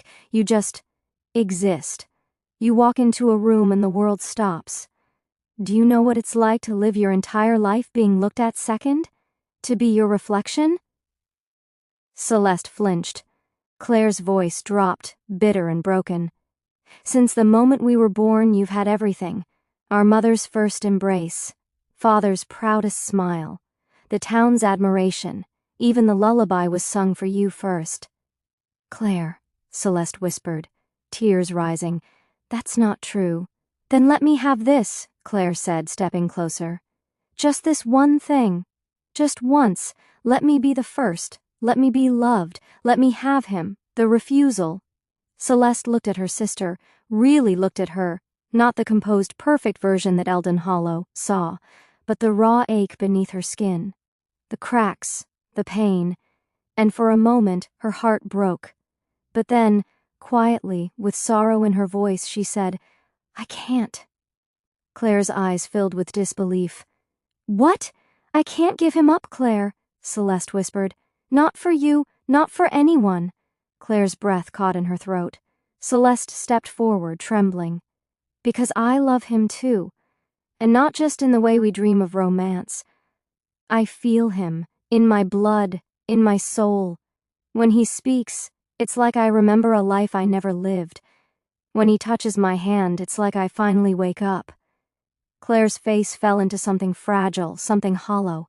You love him like that? Celeste nodded, eyes glistening. And he's chosen me. Not because I asked, not because I wanted, but because he sees me. The breaking point. Claire stood silent. Then a breath. Then a whisper. He was supposed to see me. The sisters stared at one another, mirror images, yet now miles apart. I'm sorry, Celeste said softly. No, Claire replied, her voice so quiet it was nearly a prayer. You're not. You never are. You're just always first. And with that, she turned and left the room, alone in the dark. That night, Claire stood at her vanity again, staring at her own reflection. She touched her hair, her lips, her eyes. They were the same as Celeste's, identical. And yet, somehow never enough. She lit a candle and watched the flame dance. Then slowly she whispered, "He will see me. He will." She opened her writing drawer and removed the black ribbon she once wore in the gardens of Ardentmore. She tied it into her hair, just as Celeste had done. Then she began to hum. Celeste's lullaby again, the one their nursemaid used to sing, the one that now belonged to memory and longing and love. Her voice was low, steady, but something in the air shifted, and far away in the halls of Ardentmore, a rose petal blackened and fell. Sebastian sat by the fire in his private study that same night, Celeste's name on his lips, the scent of her still clinging to his collar. But then, a whisper, a song, distant, familiar. It made his blood still. He stood slowly. Celeste? No answer. Just the echo of a lullaby in the wind, one that sounded like her, but wasn't. Chapter 11. Becoming Celeste. A dangerous reflection. It began slowly. At first, it was the way she walked. Claire adjusted her step, light, graceful, with a slight tilt of the head, just like Celeste. Her arms stayed closer to her sides, fingers curved with practiced softness. Every movement was thought through, filtered through memory and imitation. Then came the voice, softer, warmer, carefully restrained so that every word sounded like a sigh of silk. She practiced it at night, whispering to the shadows, reciting lines from Celeste's favorite poems, over and over, until her throat ached. Next was the scent, Celeste's signature perfume, wild lilac and rosewater. Claire dabbed it behind her ears, at her wrists, and along the hollow of her throat. She watched how the maid's eyes flickered toward her when she passed, how the steward hesitated, bowing just a beat longer than necessary. Some blinked, some hesitated, some couldn't quite tell the difference anymore, and that thrilled her, because if she looked like Celeste, moved like her, sang like her, he would love her too, wouldn't he? The impersonation. One late afternoon, as the sun dappled through the arches of Ardentmoor's garden, Sebastian strolled into the rose path, the one where the Celestia roses bloomed with impossible color. He saw her then, the figure beneath the arbor. Raven hair pulled into Celeste's favorite twist, pale blue gown with silver embroidery, a lace parasol shielding her from the light. Her head tilted, eyes downturned. She was humming that lullaby, his breath caught. "Celeste?" he called gently. She turned, and for a heartbeat the illusion held. But then, the eyes, too sharp, too aware, too calculated. And the smile, a little too poised, too deliberate. "Hello, my lord," she said, her voice velvety. He didn't smile. "Claire." The name fell like ice. Her lashes fluttered. The smile faltered, but only for a moment. "Forgive me. From behind, I'm often mistaken. Even Celeste says so." Sebastian said nothing. He only stared, then turned and walked away. Claire stood beneath the blooming roses, her parasol trembling in her hand. The handle cracked beneath her fingers. The growing unease, Celeste noticed it too. The borrowed phrases, the familiar gestures, the echo of her own voice and manner coming from her sister's lips. Once, Claire even wore the crescent moon hairpin, Celeste's most treasured gift, the one that had no name attached. That night, Celeste tossed in bed, unable to sleep. The shadows in her room seemed thicker. The candle wouldn't stay lit. Her dreams were strange, echoes of laughter that sounded like her own, though she hadn't laughed. Even the manor itself felt different. The halls sighed, the mirrors seemed to watch, and once she heard her own voice echo through the corridor, from a place she had not been. The Valamonts intervene. Lady Sylvia stood at her window with arms folded, gaze fixed on the garden where Claire spun slowly in a too familiar dress. "It's not right," she murmured. Damien joined her. "She's hurting." "She's unraveling," Sylvia corrected. "She's trying to become Celeste." Damien didn't argue. The next morning, arrangements were made. A carriage, a room by the coast in Windmere with her aunt. Letters were written, reasons rehearsed, a need for rest, solitude, clarity. When Claire was told, she said nothing. She only nodded and asked to speak to Celeste in private. The mask of peace. They met in the lilac parlor. Claire wore pale rose silk and a soft expression. "Are you all right?" Celeste asked. Claire nodded. "I think I needed time to let go." Celeste stepped closer. "You're sure?" Claire took her sister's hands. "Yes, I made peace with it. You love him. And he loves you. I can't change that." Tears filled Celeste's eyes. "Claire, thank you." They embraced. But Claire's eyes stayed wide open, fixed on the mirror behind her sister. Watching, studying, becoming. The departure that wasn't. The carriage rolled away with Claire inside, her hand waving through the window. The butler watched, unfolded the note she had pressed into his hand. "Send my trunks to Windmere. I'll join them in a fortnight." And that night, as candles burned in preparation for the wedding, Claire did not sleep by the sea. She walked the gardens. She stood beneath Celeste's window. She hummed. The lullaby. "I am her now," she whispered. Across the moor in Castle Ardentmoor, Sebastian sat bolt upright in his bed. His skin chilled, his breath caught. He didn't know why, but he could feel it. Something had changed, something had slipped, and a shadow now wore Celeste's smile. Chapter 12. The Gown and the Glare. A morning for silk and smiles. The morning sun spilled over Eldon Hollow in streaks of ivory and honey. Church bells chimed from the village steeple, echoing down the cobbled streets. Shopkeepers swept thresholds and the scent of baked apples floated from the patisserie near the square.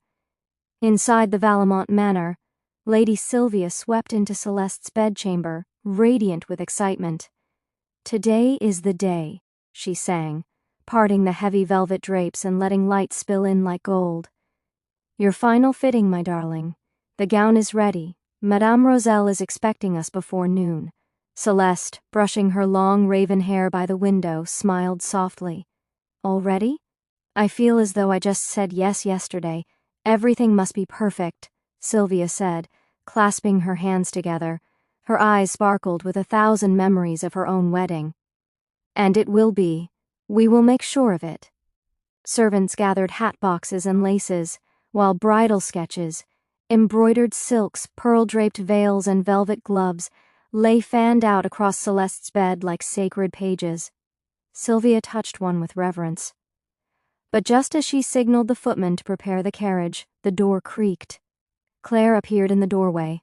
Her hair was swept elegantly over her shoulder, her blue dress cinched at the waist, her gloves buttoned perfectly, her smile carefully stitched across her face. "Claire?" Sylvia blinked. "When did you return from Windmere?" "Just now," Claire replied, her smile unwavering. "I wanted to surprise you." She stepped into the room with practiced grace. "I'll come with you to the modiste." Sylvia hesitated. Darling, perhaps. Claire cut in gently. I want to be there. You're my twin sister. It's only right I see the gown you'll wear. The words were soft, but behind them something dark pulsed. The journey to Madame Roselle. The carriage wheels clattered over cobblestone, gilded and shining in the morning light.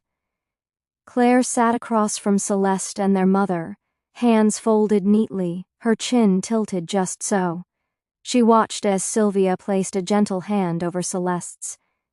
You'll look just like I did on my wedding day, she murmured, her voice wrapped in memory.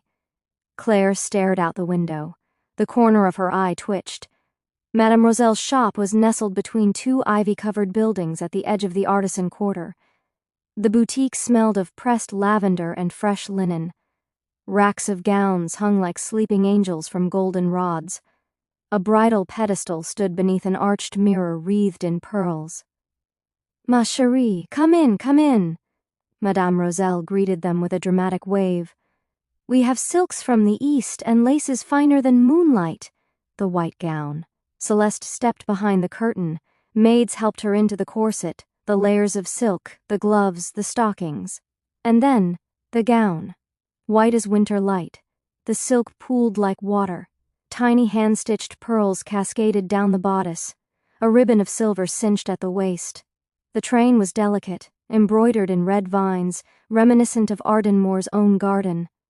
Celeste stepped out. The room gasped. Even Madame Roselle pressed a hand to her chest. Ma chérie, you are like a dream. Celeste turned toward the mirror. She smiled, pink rising to her cheeks. And then she looked to Claire. Her smile faltered, because Claire wasn't smiling back. The glaring mirror. Claire stood slowly, approaching the mirror. Her reflection stood beside Celeste's, twin faces, but only one beamed, radiant and loved. The other, cold, silent, staring. Claire's gaze moved from Celeste's eyes to the neckline, to the ring, to the crescent moon hairpin in her sister's curls. Each detail was a wound, each stitch a knife. Madame Roselle chattered about veils and champagne tulle, but Claire heard nothing. She only saw one thing. Celeste, wearing what was meant to be hers. The whispered oath.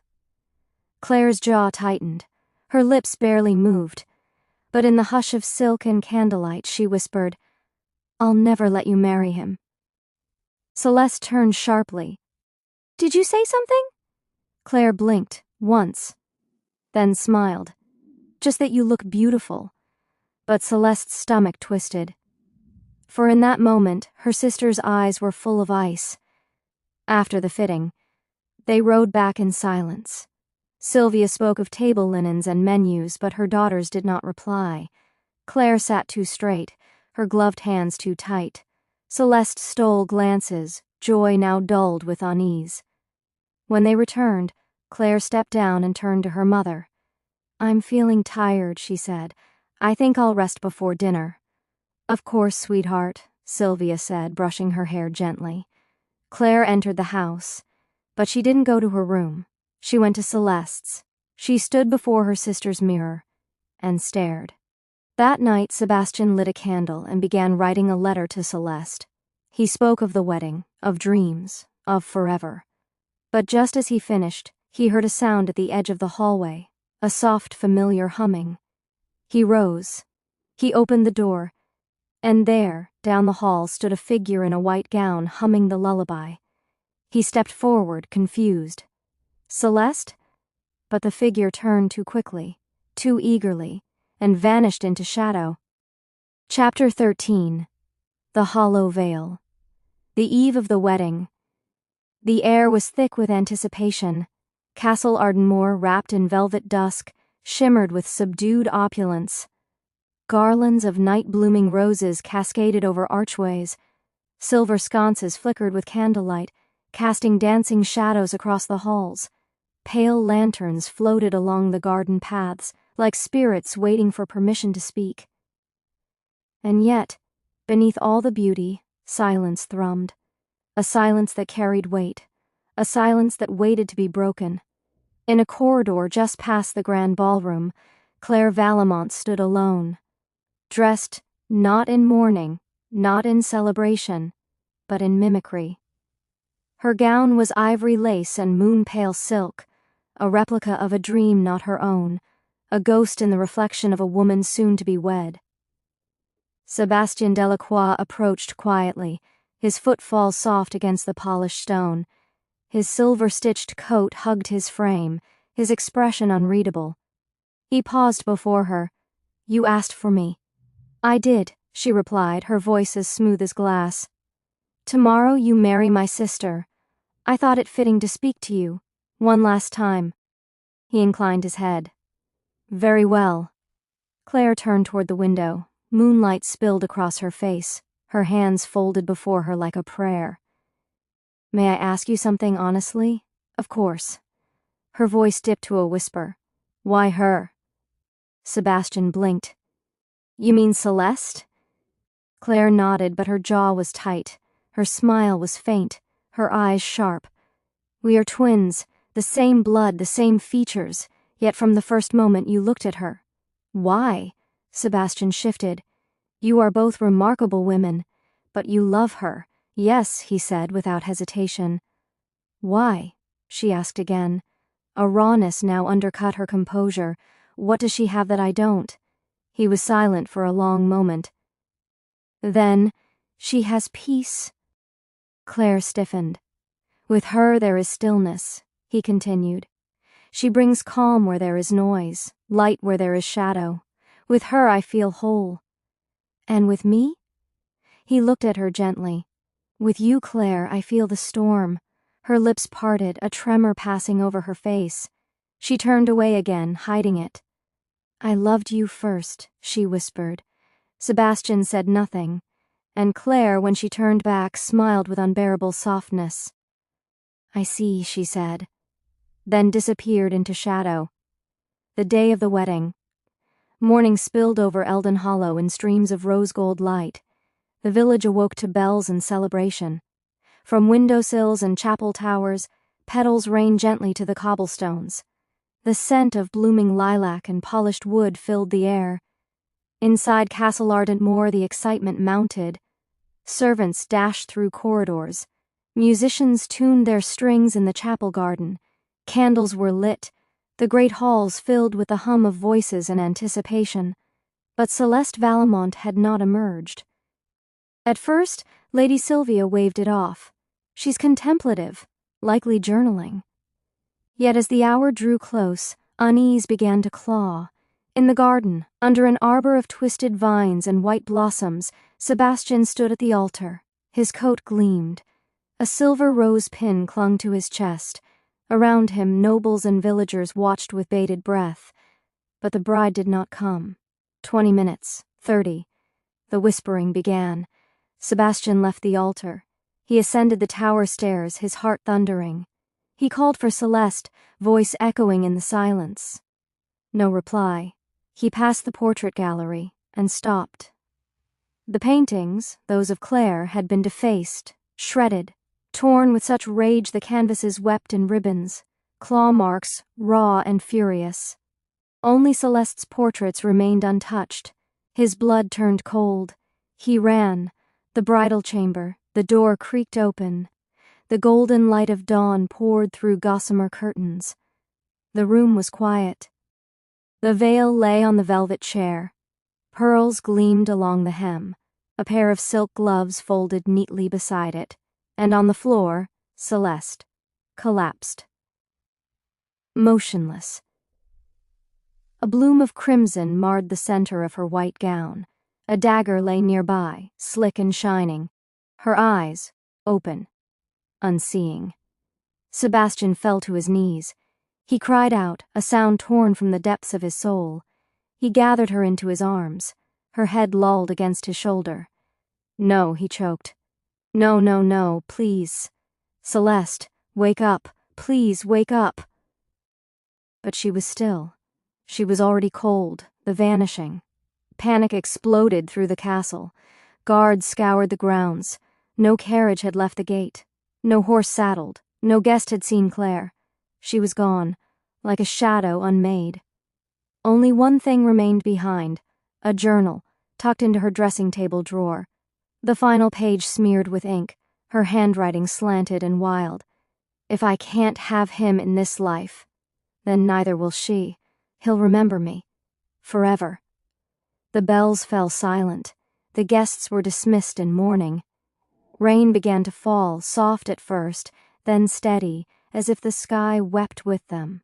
Claire Vallemont vanished into legend, and Lord Sebastian Delacroix, forever changed, never smiled again. Ardentmore would never forget. Not the scent of roses, not the blood on silk, and not the girl who disappeared behind the hollow veil. Chapter 14. The grief that grew like ivy, the mourning of a lord. Days passed, then weeks, and still the bells of Ardentmore remained silent. No chimes of celebration, no tolls for farewell, only a suffocating hush, like a hand pressed tightly over the mouth of time. Lord Sebastian Delacroix, once the most sought-after noble in Eldon Hollow, once the patron of art, wine, and whispered legends, vanished into mourning. He did not receive guests. He did not attend the burial. He spoke to no one. The gates of Ardentmore remained shut. The carriages no longer arrived with invitations. The once vibrant halls were now cloaked in shadow, and in the absence of light, grief took root like ivy through stone. His only companions were the wind that moaned through the towers and the dead roses in the glass house that no longer bloomed. The tower room. He sealed the bridal chamber. No servants were allowed near it. But he visited it every night. He would kneel beside the faint blood stain on the floor, though the maids had scrubbed it clean, and whisper Celeste's name over and over again, like a man in prayer. His voice cracked, his fingers trembled, but he never wept. The mirror remained covered, a veil draped over it as though it mourned her too. But sometimes, as he sat in silence, he would hear footsteps in the hallway, soft, barefoot. A hum would follow, her lullaby. He'd rush out, heart thundering, only to find no one there. Just the long, cold corridor, and shadows that didn't belong. Ardentmore decays. The castle responded. The tapestries darkened with damp. The wood paneling along the gallery warped and peeled. Candles flickered out for no reason. The fireplaces smoked. The ivy that once curled artfully along the eastern balcony turned black at the tips, curling like burned paper. Birds avoided the rooftop. Even the swans on the Eldon River refused to pass beneath the bridge near the estate. The staff whispered that Ardentmore was cursed once more, that Claire had never truly left, and that Lord Delacroix had begun to fade, just like the woman he loved. The dream of the red gown. One night, beneath a sky that refused to show stars, Sebastian fell asleep in the drawing room, where Celeste once sat by the window reading sonnets aloud. He dreamed. In the dream, Celeste stood in the garden beneath the arbor, wearing her wedding gown pristine and untouched. Her veil shimmered, her skin glowed with light, but her eyes held sadness. He reached for her, she backed away. "I waited," she whispered. "You died," he replied. "I was stolen." She turned then, and from behind her walked Claire, but her skin was too pale, her smile wrong, her gown a copy with seams that bled. She stood beside Celeste. Two mirrors, one pure, one shattered, and both looked at him. "You have to choose," Claire said, voice like smoke. He stepped toward Celeste. Claire screamed, a high, ear-splitting wail that shattered the dream-like glass. The awakening. Sebastian bolted upright. Cold sweat clung to his skin. His breath came in gasps. The drawing-room fire had burned out.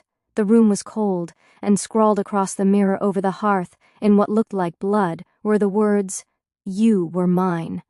His breath caught. He stepped back. Behind him, a floorboard creaked. He turned. No one. Nothing. But the scent of rosewater and lilac hung in the air like a ghost. The village talks. Word spread. They said the Vallemont girl had come back, that some had seen a figure in white walking the moors at night. Some swore the castle lanterns swayed even when there was no wind. Others swore they'd heard crying from the tower room. No one dared approach the castle now. Even the bravest of Eldon Hollow's folk crossed themselves when passing Ardentmoor's gates. But still, Sebastian stayed, as if waiting, as if he believed that some thread still bound her soul to this place. And in the dead of night, as the clock struck 3, he would walk to the arbor of blackened roses and whisper, "Celeste, if you hear me, come home." And the wind, heavy with the scent of faded memories, would answer with silence. But far beyond the moors, where old magic sleeps, something began to stir. Because love that is taken by force does not die, it waits. And grief that grows like ivy, if left unchecked, will strangle everything in its path. Chapter 15. The Dance in the Marble Hall. Present day, Eldon Hollow, 1901. The nightmares ceased. No more haunted glass or blood-soaked veils, no whispers from the dark corners of her dreams, no vision of Celeste's torn eyes pleading for something unnamed. It was as if Castle Ardentmoor had granted Clarissa a reprieve. For weeks her days were filled with sunlight on stone and the crisp turning of ancient pages, and her nights with Sebastian. They walked often. He would appear at dusk, always silent until she noticed him, gliding from the shadows with all the subtlety of a ghost. Their paths would wind through the gardens, along forgotten hedgerows and overgrown statues. They spoke of botany, philosophy, and the peculiarities of history. She shared how her mother used to read her bedtime stories about noble courts and ruined queens of Eldon Hollow. He told her of the flower that bloomed when he was born, celestias, and stories about the stars that didn't match any constellation she'd ever learned. She laughed more often now, and occasionally, he did too. But even in their growing closeness, Sebastian Delacroix remained wrapped in a mist of restraint. He never touched her, never removed his gloves, and he never ever walked in sunlight. Still, Clarissa found herself drawn to him, not just to his beauty, the aristocratic lines of his face, the ageless perfection of his voice, but to the sorrow behind his eyes, the way he looked at the world like a man peering through glass, longing but never stepping through, until one night, everything changed. That evening the castle was aglow. Clarissa had returned from the West Wing library to find a note on her pillow. Ivory parchment, inked in hand. The marble hall waits tonight. Come at 9. Yours, S. No flourish, no demands, only a request. Her hands trembled as she dressed. She chose a gown of midnight blue, with sleeves like whispering shadows and a bodice trimmed in soft silver. She pinned her raven-black hair in soft coils atop her head, leaving a few curls loose at her neck. She didn't know why she cared so much, but she did. When she arrived, the marble hall was unrecognizable. The once abandoned space had been transformed. Candlelight flickered from golden sconces. Rose petals were scattered across the gleaming white floor like drops of blood. A record player stood in the corner, playing soft strains of old orchestral waltzes that seemed to echo from another century. Sebastian was waiting. He wore a tailored coat of deep obsidian, with a crimson handkerchief tucked neatly at his breast. His hair, usually unkempt, was swept back sleek like Dracula. His eyes, storm gray as ever, softened the moment he saw her. "You look..." He paused, then smiled faintly, like a forgotten dream. Clarissa's heart skipped. He stepped forward, offering his gloved hand. "Dance with me?" She hesitated. "I don't know the steps," she whispered. "I'll lead," he murmured. And he did. They moved like ghosts in candlelight. The music swelled as he guided her gently across the marble floor, each movement perfectly measured. Clarissa's breath caught with every turn, every pause, every time his hand slid down the small of her back. She couldn't tell how long they danced. Time unraveled around them. And then he stopped.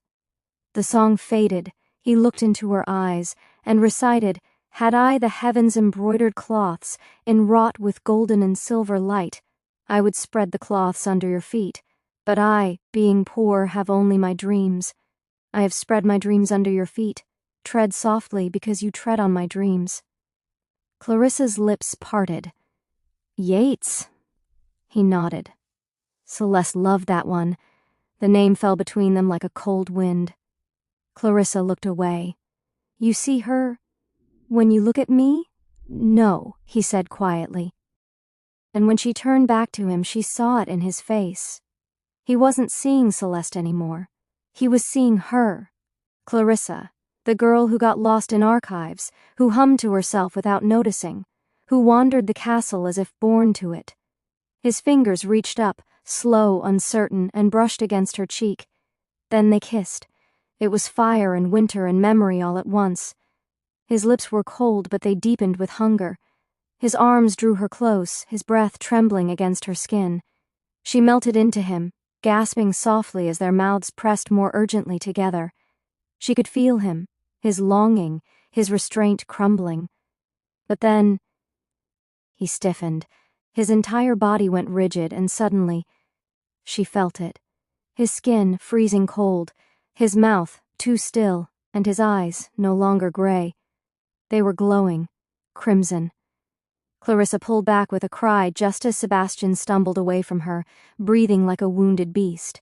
His hands flew to his mouth, and when he turned back, his fangs were bared. Twin ivory blades, bloodless, perfect, monstrous. Her chest heaved.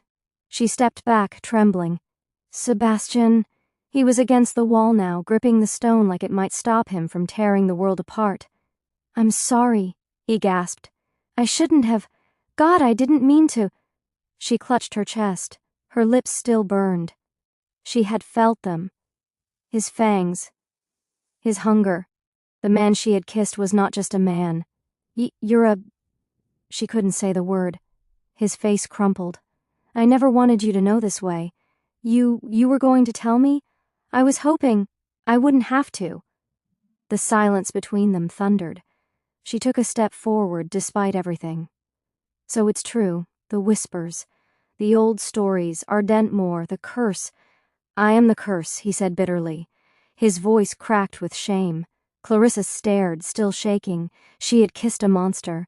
But her heart, traitor that it was, ached not from fear, but from the pain on his face. The sorrow, the self-loathing. He looked at her like a man drowning. And she wasn't sure which of them needed saving more. Chapter 16. The Blood of the Rose. The next morning Clarissa did not flee. She should have. She had kissed a creature older than time. Felt his fangs brush her lips. Seen his eyes glow crimson like fresh blood spilled upon snow. Every tale from her childhood, every warning whispered through Eldon Hollow's mist, told her she should run. But the truth was simpler. She stayed. Not out of defiance. Not even out of curiosity. She stayed because her heart, traitor that it was, refused to turn away. The castle stirred around her as it always had, the same sighing stones, the same long corridors echoing with forgotten footsteps. But something had changed, something in the air, in her. She walked the halls in silence, tracing her fingers along carvings that had withstood centuries. She paused beneath faded portraits, studying faces that no longer had names. At the foot of the grand staircase, she paused, remembering the feel of his hand at the small of her back during their dance in the marble hall. And then she remembered the moment it all shattered. The fangs, the eyes, the look of horror on his face. But even in the memory, she felt no fear. She only felt drawn to him. That evening, as dusk claimed the castle, Clarissa found him. The rose conservatory had once frightened her. The vines that curled around the glass columns, the scent of dying petals, the moonlight that filtered through thorny silhouettes. It had felt like a tomb for forgotten beauty. But now, it felt like him. He stood in the center of the room, surrounded by night roses, flowers so dark they seemed to bleed shadow. He was still, cloaked in silence, his head bowed. He looked like mourning incarnate, carved from sorrow. She stepped into the room. He did not turn, but she knew he felt her. "I thought you'd leave," he said at last, voice low, strained. "I almost did," she replied.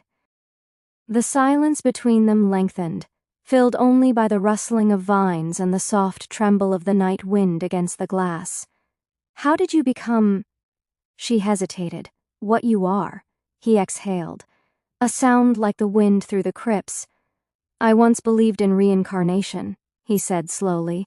"I lost the love of my life centuries ago. Her death broke something in me, and in my despair I sought out the eternal ones.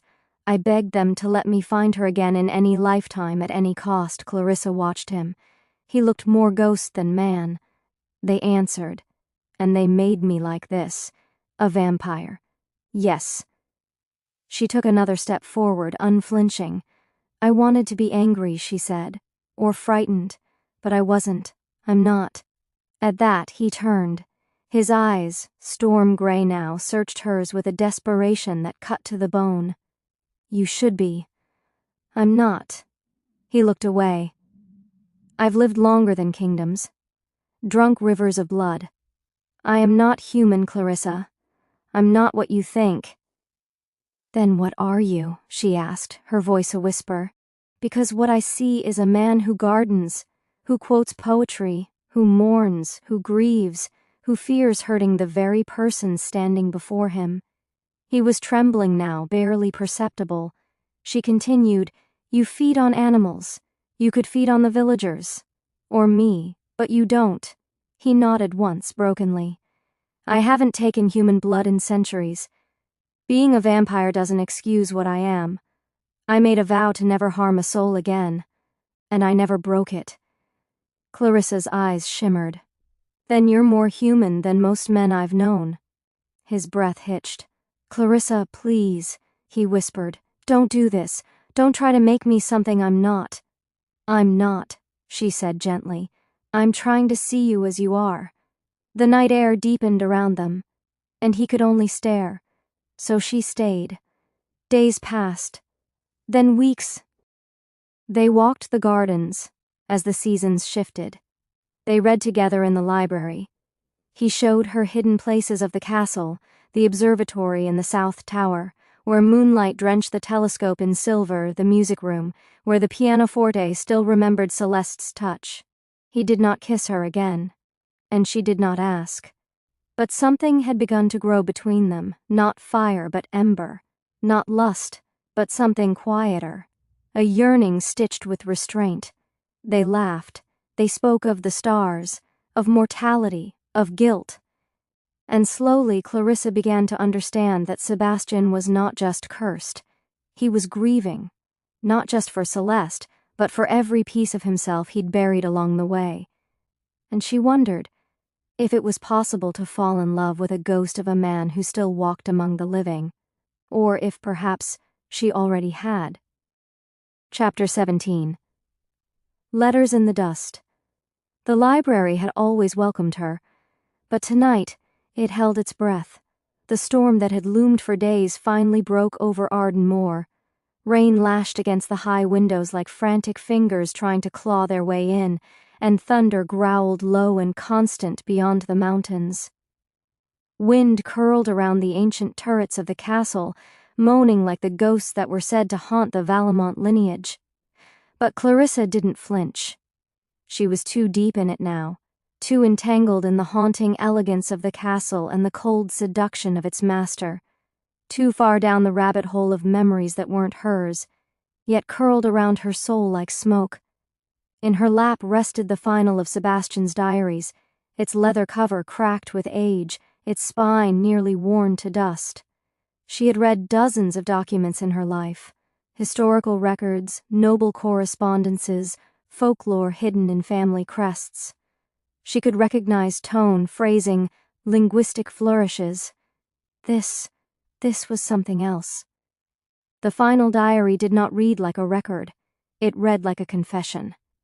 The candle beside her flickered violently as a gust of wind rushed through the library, though no window was open.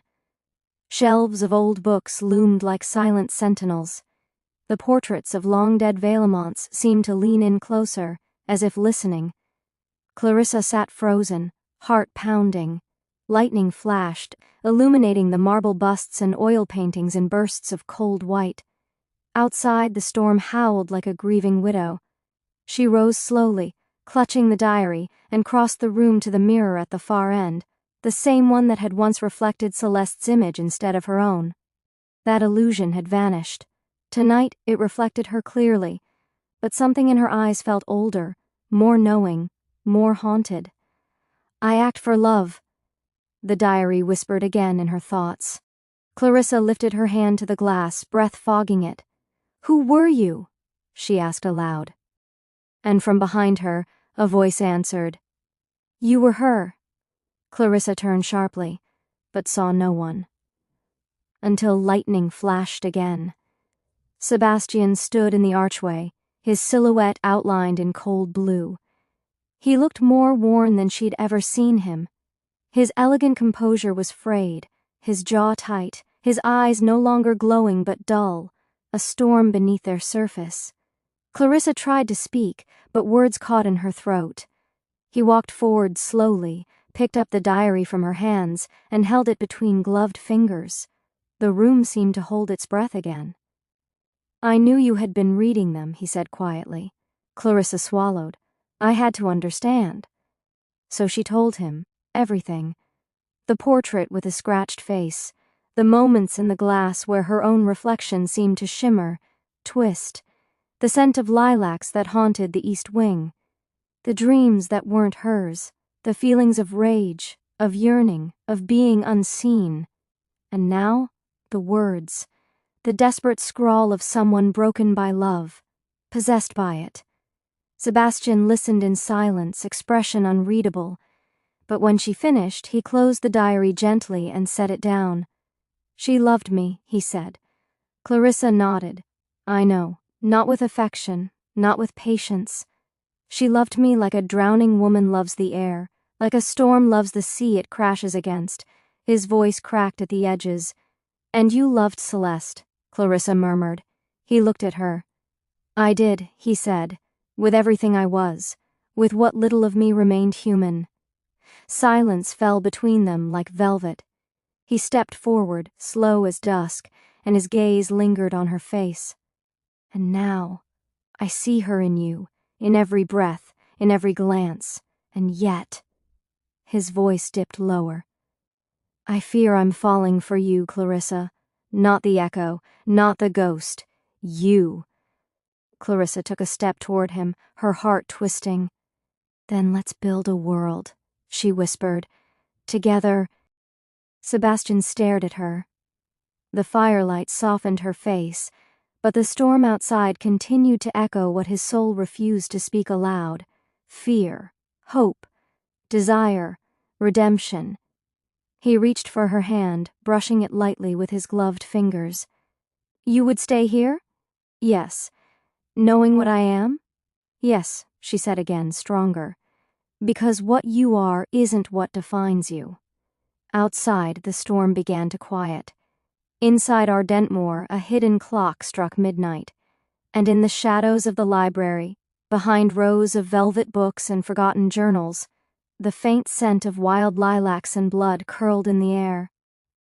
Celeste had loved wild lilacs, but so had her sister, and perhaps the past was not done with either of them yet. Chapter 18. The Whispering Garden. The moon hung heavy and swollen above Ardentmore like a watchful eye, milk-white and haloed in mist. Its pale light bathed the ancient stones in silver, sharpening every edge and shadow. Not a single star blinked in the velvet sky. The world seemed to hold its breath. Clarissa wrapped her shawl tighter around her shoulders as she stepped into the garden. The familiar creak of the old iron door behind her sounded louder than usual, closing with a thud that echoed across the sleeping estate. It was nearly midnight. The air carried a chill laced with rose scent and damp earth, but deeper than that, there was something else, metallic, sharp, like the scent of old rust or old blood. The lantern in her hand flickered weakly against the wind. Shadows shifted among the yew trees. The statues of forgotten angels stared out with hollowed eyes. Somewhere nearby, a raven cried once and fell silent. She hadn't meant to wander tonight. Her sleep had finally come, rare and dreamless, but she had woken with a start, heart pounding and throat dry with the sudden and unshakable certainty that she needed to go to the garden. And somehow, she knew he'd be there. She passed beneath the trellised arches of curling night-blooming vines. Her fingers brushed the petals of ghostly moonflowers, trembling on their stems as if listening. The wind hissed through the hedges like a secret on the verge of being told. Then, as she turned the corner of the rose path, the breath left her lungs. There he stood, Lord Sebastian Delacroix, lit silver in moonlight, his black coat long and still, hands clasped behind him as he stared at the center of the garden, the circular grove of black roses. Clarissa had never dared to enter it before. Even in daylight it was too still, too silent. No birdsong, no bees, just thorny walls of impossible blooms, petals dark as ink and edges sharp as blades. It was the heart of Ardentmoor's sorrow, and everyone knew it. But tonight, they whispered, and he was there, waiting. She approached slowly. "Sebastian," she said softly, her voice catching on the damp air. He turned. His eyes glowed faintly crimson beneath the shadow of his lashes, but not from hunger, from something else, something wounded, something wild. "You heard them too?" he asked. Clarissa blinked. "Heard what?" "The roses," he said, with such seriousness it stole the breath from her chest. "They only whisper on nights when the veil is thinnest. The old nights, the cursed ones." She didn't laugh. She couldn't. The garden did whisper. Faint hissing, murmuring sounds, like wind through silk or breath behind the ear. A language without words. Sebastian looked at her, eyes unreadable. "I shouldn't have asked you to meet me here." "I wasn't summoned," she replied. "I came because I knew you'd be here." He seemed to wrestle with himself, his jaw flexed, his hands curled into fists. "I shouldn't have kissed you," he said. "I am not safe for you." Clarissa stepped forward. "You are. You are more than safe. You are restrained, noble, kind. You hunt only animals, Sebastian. You sleep alone. You mourn still." "I burn," he growled, barely above a whisper. The garden stilled. Clarissa's breath caught. He stepped forward, and suddenly she was inches from him. "I burn when you're near. You smell like her. You laugh like her. You hum her songs and wear her perfume, and yet you are not Celeste, and still I burn." "Then burn," she whispered, lifting her hand to his cheek. "Burn and don't hide it." Their lips met again, this time unhurried. The kiss was deep and full of aching restraint, like the tremble of a bow before it releases. His hands hovered near her waist, afraid to touch. Her fingers curled into his coat, pulling him closer, grounding him. His lips were cold, his breath held no warmth, but his mouth trembled. The ache in him reached through the centuries, and still he kissed like a man afraid to break the thing he wanted most. When they finally parted, he rested his forehead against hers, whispering, "Clarissa, if I lose you, you won't," she promised. But at that moment, the roses screamed. Not audibly, not in any language that made sense, but a sudden agonizing pulse of sound that hit Clarissa straight in the chest, like a choir of damned voices screaming through the petals. The black roses trembled violently, and then the first droplet hit her hand. She looked down, blood, red, wet, fresh, dripping from the heart of a rose. More followed. The roses wept. Crimson drops rolled from every bloom, running down the stems, soaking the thorns, staining the marble path like rain. Clarissa gasped and stumbled back. Sebastian caught her. "They've never done this before," he said hoarsely. "Not even when Celeste died." The whispering grew louder, more frantic, 1,000 desperate voices brushing against the edge of comprehension. Clarissa spun, clutching Sebastian's coat. "What does it mean?" He didn't answer, because he didn't know. They ran from the grove, hearts pounding, and didn't stop until they reached the upper balcony of the castle. The sky was still pale, nearly dawn now. The garden lay behind them, still and dark, but Clarissa could feel it watching. They leaned over the balcony, breathless. Sebastian broke the silence first. "There are legends," he said, "old stories, that the black roses of Ardentmore were planted with cursed soil, that they bloom only when blood has been spilled for love." "Blood has been spilled," Clarissa whispered, thinking of the dreams, the wedding, the dagger. "And love," he added, "is stirring again." Silence stretched between them. But it wasn't empty. It was full of everything left unsaid. Clarissa reached for his hand. "You don't scare me," she said. Sebastian turned to her slowly. "You should—" She shook her head. "Even the roses love you." He let out a breathless laugh, soft and broken, and she leaned against him, both of them watching the first light of dawn creep over the horizon. The roses had stopped bleeding, but the stain on the marble path remained. Chapter 19. The Seance. The letter arrived in the dead of night. Clarissa found it slipped beneath her door at Ardentmore, sealed with wax in the shape of a weeping eye. No name, no signature, just the message: "If you seek to understand the voice that haunts you, come to the hollow room at the edge of Eldon Hollow, on the night of the blood moon. Midnight. Alone." Clarissa's hands trembled as she reread the words by candlelight. The timing couldn't have been worse, or perhaps it was too perfect. The visions were growing stronger, the dreams louder, the whispering roses, the bleeding in the garden, and now her own voice echoing through memories she did not own. She had to know. She told Sebastian she wanted to visit the town. He offered to come, but she insisted he stay behind. Something in her voice made him hesitate, but ultimately he nodded, trusting her. The hollow room was an abandoned house on the town's outskirts. Locals avoided it, crossing themselves when they passed by. The windows were boarded, but strange lights had been seen flickering behind them on moonless nights. Whispers told of a widow who had gone mad there. Others claimed it was once a sanctuary for witches. But tonight, it was a chamber for the dead. Clarissa stood before the crooked door at 5 minutes to midnight, the blood moon high and staring. The red light bathed everything in a violent hue: trees, cobblestone, her own pale hands. She pushed the door open. It did not creak. Inside, the hollow room was dimly lit by 7 black candles arranged in a circle. A round table stood at the center, draped in deep crimson velvet, with small bowls of salt, dried herbs, and a single black mirror at its center. The air smelled of wax, bitter root, and old wood. 4 others waited. A veiled medium with hollow eyes who introduced herself only as Madame Cecil. A hunched woman with shaking hands and a rosary wound tight around her fingers. A red-haired young man with ink-stained sleeves and a skeptical expression.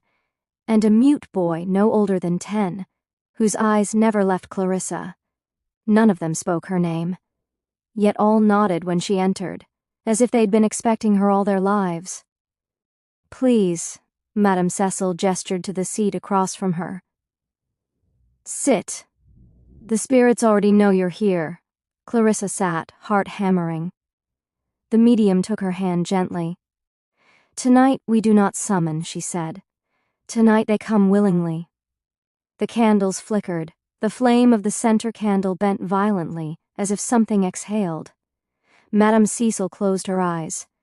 "We call not the wandering dead, but the one that walks behind the veil. We seek the voice that follows her." Her head jerked back. The temperature dropped. A chill seeped up from the floorboards and into Clarissa's bones. The mute boy began to hum, a slow, eerie tune. Clarissa gasped. It was Celeste's melody, her melody. The one Clarissa had been humming for weeks without knowing why. Her breath caught in her throat. "How do you know that song?" The boy did not answer. The medium's voice lowered. "Hold your breath." Clarissa obeyed. The candle flames all went out. Total darkness. Then, a voice, her own. "You killed her," Clarissa screamed. But the sound didn't leave her throat. The voice rang from the black mirror at the center of the table, vibrating like a bell struck too hard. "You took my name, my life, everything." The medium's body jerked in her seat, head rolling back, eyes white. "You wanted to wear the wedding gown. And you did. You put it on while I slept forever. You killed me and smiled." Clarissa clutched her head. No, I didn't." But the vision exploded behind her eyes. A candlelit room, 2 twin sisters, one in white, one in a midnight blue dress. The bridal veil floats like smoke. Clarissa sees herself, not as Clarissa, but as another girl, jealous, obsessed, twisted by longing. She picks up the dagger, the same ornate blade from her dreams. She walks behind the bride. Celeste turns, smiling, then screams. Blood splashes across the floor and the gown. Clarissa's hand, her real hand now, flashes through the air as if holding the blade again. She falls backward in her chair, screaming. The candles relight on their own. Clarissa lies on the wooden floor, her chest heaving, eyes wide with terror. The others are frozen. Madame Cecil's voice returns, hoarse, distant. "She spoke through you. She is still trapped. And so are you." Clarissa shook her head, curling in on herself. "No, I'm not her. I'm not..." But she remembered the moment, the smile, the blade, the scream. She had felt satisfaction. Even now. Part of her did. Madame Cecil knelt beside her. "You came for truth. But truth demands a price. A soul does not return unpunished." Clarissa sobbed into her hands. "Who was I?" Cecil whispered. "You were the sister, the one history forgot." Clarissa's breath hitched. "Why am I here again? To complete your destiny." She stumbled out into the town streets at dawn, her dress soaked in sweat and her heart broken wide open. The blood moon still hung above her, though it was fading. She collapsed at the edge of the woods, sobbing into the leaves. For the first time since arriving at Ardentmore, she wasn't sure if she was the victim or the villain. Chapter 20. The Forgotten Name. The bells of Eldon Hollow tolled noon as Clarissa stood before the tall, rotting doors of the Valmont family crypt. She hadn't slept. After the seance, after the scream, after the vision of blood and betrayal, she had walked until the mist of morning parted and the silhouette of the abandoned chapel greeted her like an omen. The dew-slick grass soaked the hem of her gown. Her limbs were heavy with exhaustion, but her spirit felt wired, raw, and alive. Sebastian was already waiting. Dressed in morning black, his silver brooch gleaming faintly in the sunless light, he stood with one hand resting on the wrought iron gate. His crimson eyes met hers across the churchyard. No words passed between them, but both knew. Today, the truth would not stay buried. The gate groaned open. They descended into the crypt. The stairwell was narrow, lined with cold stone and iron sconces. The deeper they went, the colder the air became, like sinking into the belly of a forgotten grave. The scent of damp stone and faded incense filled the silence between them. At the bottom, the path opened into a chamber of marble tombs and dust-choked quiet. Candles flickered dimly in ancient holders, casting golden shadows across carved names. Lord Damien Valmont, Lady Sylvia Valmont, Celeste. Clarissa stood before the tomb marked Celeste Valmont, carved with roses, doves, and a final date that blurred in her vision. Her knees weakened, her breath caught in her throat. "I remember this place," she whispered. Sebastian stepped beside her, watching her closely. "Not from your historian's research?"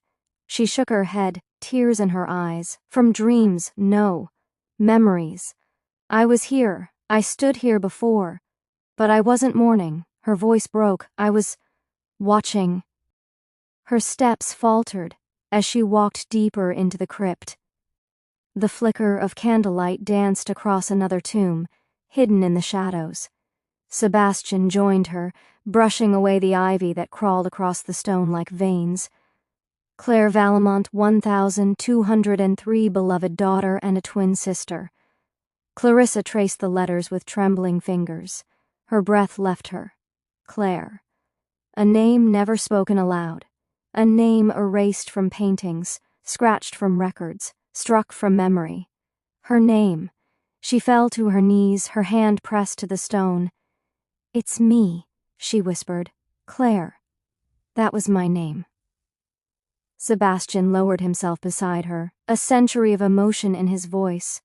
"When I first saw you, it was your presence, your scent, your movements, perfectly Celeste's, but just before her death the two sisters became one. Their scents were the same, dressed the same way, moved the same. Claire perfectly mirrored her sister, but love can make you find a grain of salt in a sack of sugar. No matter how much Claire tried, I could instantly tell the difference." He paused, voice a whisper. "But I couldn't with you." Clarissa looked up, anguish in her eyes. "I wasn't her at all. I was her sister." His expression was unreadable, grief and fury and heartbreak tangled together. "You were Claire," he said, "her twin, but not identical in heart." "I loved you," she said through her tears. "I remember now. I loved you so deeply it ruined me. I wanted to be her. I wanted your eyes to turn to me. You tried to become her," he said, his voice low. "You stole her scent, her voice, her smile, her life. I wanted to be her so you would love me, and you killed her." The silence between them became suffocating. Clarissa pressed her forehead to the stone, her tears running down into the grooves of her name. "I thought I'd changed," she said. "I thought I was someone new." "You were given a second chance," Sebastian said quietly. "But your soul still came back here, still sought me."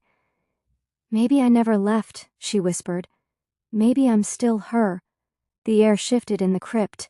Something cold swept through the chamber. The candle flames flickered violently. A whisper echoed, soft, brittle. "You wore my wedding veil, sister." Laughed over my cold body. Clarissa turned. A pale figure flickered in the shadows of the far wall. Celeste, draped in ghostly white, her hair like flowing ink, her face expressionless and sorrowful. Sebastian stepped between them, but Celeste raised a hand, not in vengeance but peace. "I forgave you in death," her voice drifted, "but your soul will not rest until you remember what you did, until you stop trying to take what was never yours." Clarissa stepped forward, shaking. "I didn't mean to kill you, but you did. I wanted him to love me, but he never did, and maybe never will." Clarissa's knees gave out. "I'm sorry. I'm so sorry." Celeste's figure began to fade. "Then let go of my life. Let go of my name. Find yours again. Goodbye for good, sister." Silence returned. The ghost was gone, but the words clung to the cold stone walls. Sebastian turned to her, his face unreadable. "I do not know if I can love you again," he said. "Not because of what you did, but because I don't know who you are now." Clarissa wiped her face. "Neither do I, but I want to find out." He looked at her, really looked, not as Celeste, not as Clarissa, but as Claire reborn. And for the first time in centuries, Sebastian did not see the woman he lost.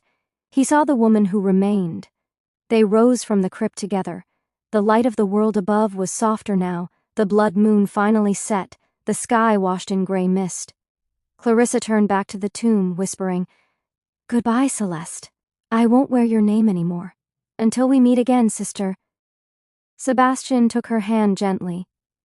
"You were Claire, but who you become now is yours alone."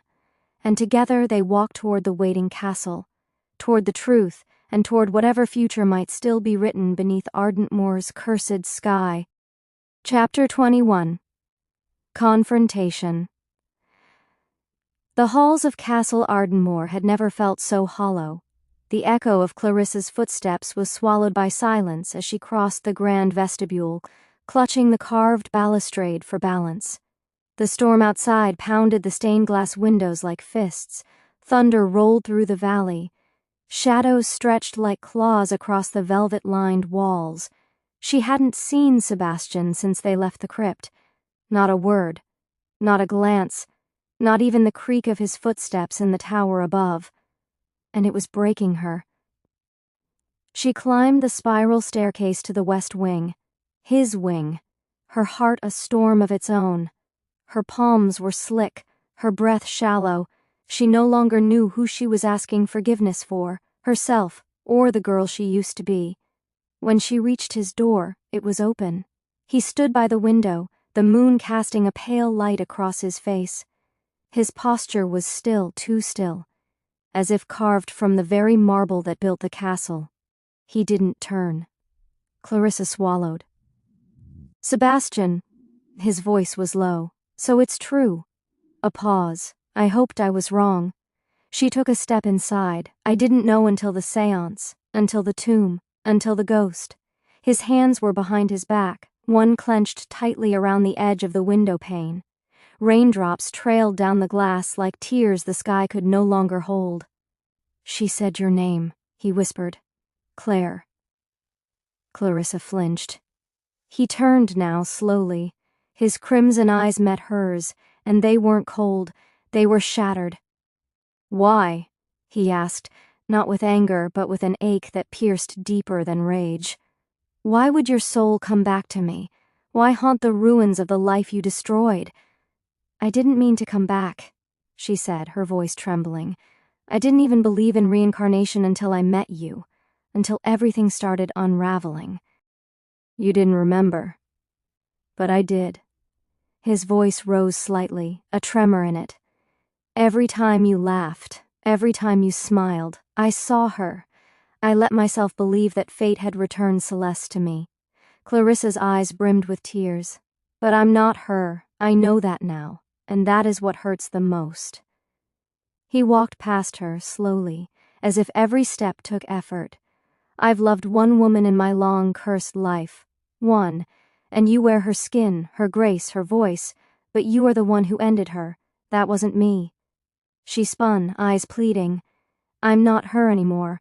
I don't remember the hatred. I only feel the guilt, the shame. I didn't choose that past, Sebastian, but I choose this one. I choose you. Now." He stopped, his back to her. "You didn't choose to come back, but your soul, it came anyway. Drawn to me like it always was. Obsession or redemption, I no longer know." Clarissa stepped forward, trying to touch him, but he moved away. That single motion broke her. "Please don't pull away." He turned to her now, anguish written across his timeless face. "I don't blame you," he said softly. "Not this version of you. Not the Clarissa who has walked my halls and asked for nothing but truth. But his voice cracked. "I cannot look at you and not see the hand that took her from me." Tears spilled down Clarissa's cheeks. "Then what do I do? What am I supposed to do now?" "I don't know," he whispered, "but I can't hold you. Not while my hands still tremble from holding her." The storm outside wailed. Clarissa took a step back, her breath hitched. "I thought you said you were falling for me," she whispered. "I was," he admitted. "I still am. That's the tragedy." He moved to the hearth, placing a shaking hand against the stone. "It's not hate I feel, it's love. Broken by memory. I see you and ache for what we were, but the wound won't close." She crossed the room, her voice low, raw. "If I left, if I never came back to Ardentmore, would that heal you?" He didn't answer, because they both knew the answer. "No," he finally whispered, "because even if you left, I would still feel you. Every time I heard that song, I would still remember, still wonder what could have been." Clarissa nodded slowly. Then she did the only thing she could. She kissed his cheek, tears salted, cold, final. "I'll go," she said. He turned, his voice barely audible. "Before you go, can you grant me one last dance?" She paused in the doorway. "One last time," she said. They danced in silence. No music, no rhythm, just two broken souls swaying beneath the storm, holding memories that didn't know how to die. And then she turned away, walking down the hall with her heart in shards behind her. She passed the east wing. The music box began to play on its own. Celeste's melody. It was haunting. But this time, Clarissa didn't stop. She walked past it, past the drawing room, past the faded veil. She walked not like a ghost, but like a woman burying one. In her room she began to pack, slowly, mechanically. Her fingers barely worked. The rain blurred the glass. Her reflection in the mirror was faint. Not Celeste, not Claire, just Clarissa, her own woman, heartbroken, but no longer haunted. Down the hall, in the tower chamber, Sebastian stood alone at the window, watching her lantern glow faintly in her chambers. He could have called after her, could have run to her, but his hands, they wouldn't move, and his heart, even after centuries, had never felt heavier. Chapter 22. The Last Waltz. The great marble hall of Castle Ardentmoor had not seen candlelight in decades, but tonight it shimmered. Hundreds of flames glowed from golden sconces and crystal chandeliers, their light catching the dust that floated like stardust in the air. Shadows stretched long across the polished black and white floor, where once noble families had danced in laughter, wine, and whispered scandal.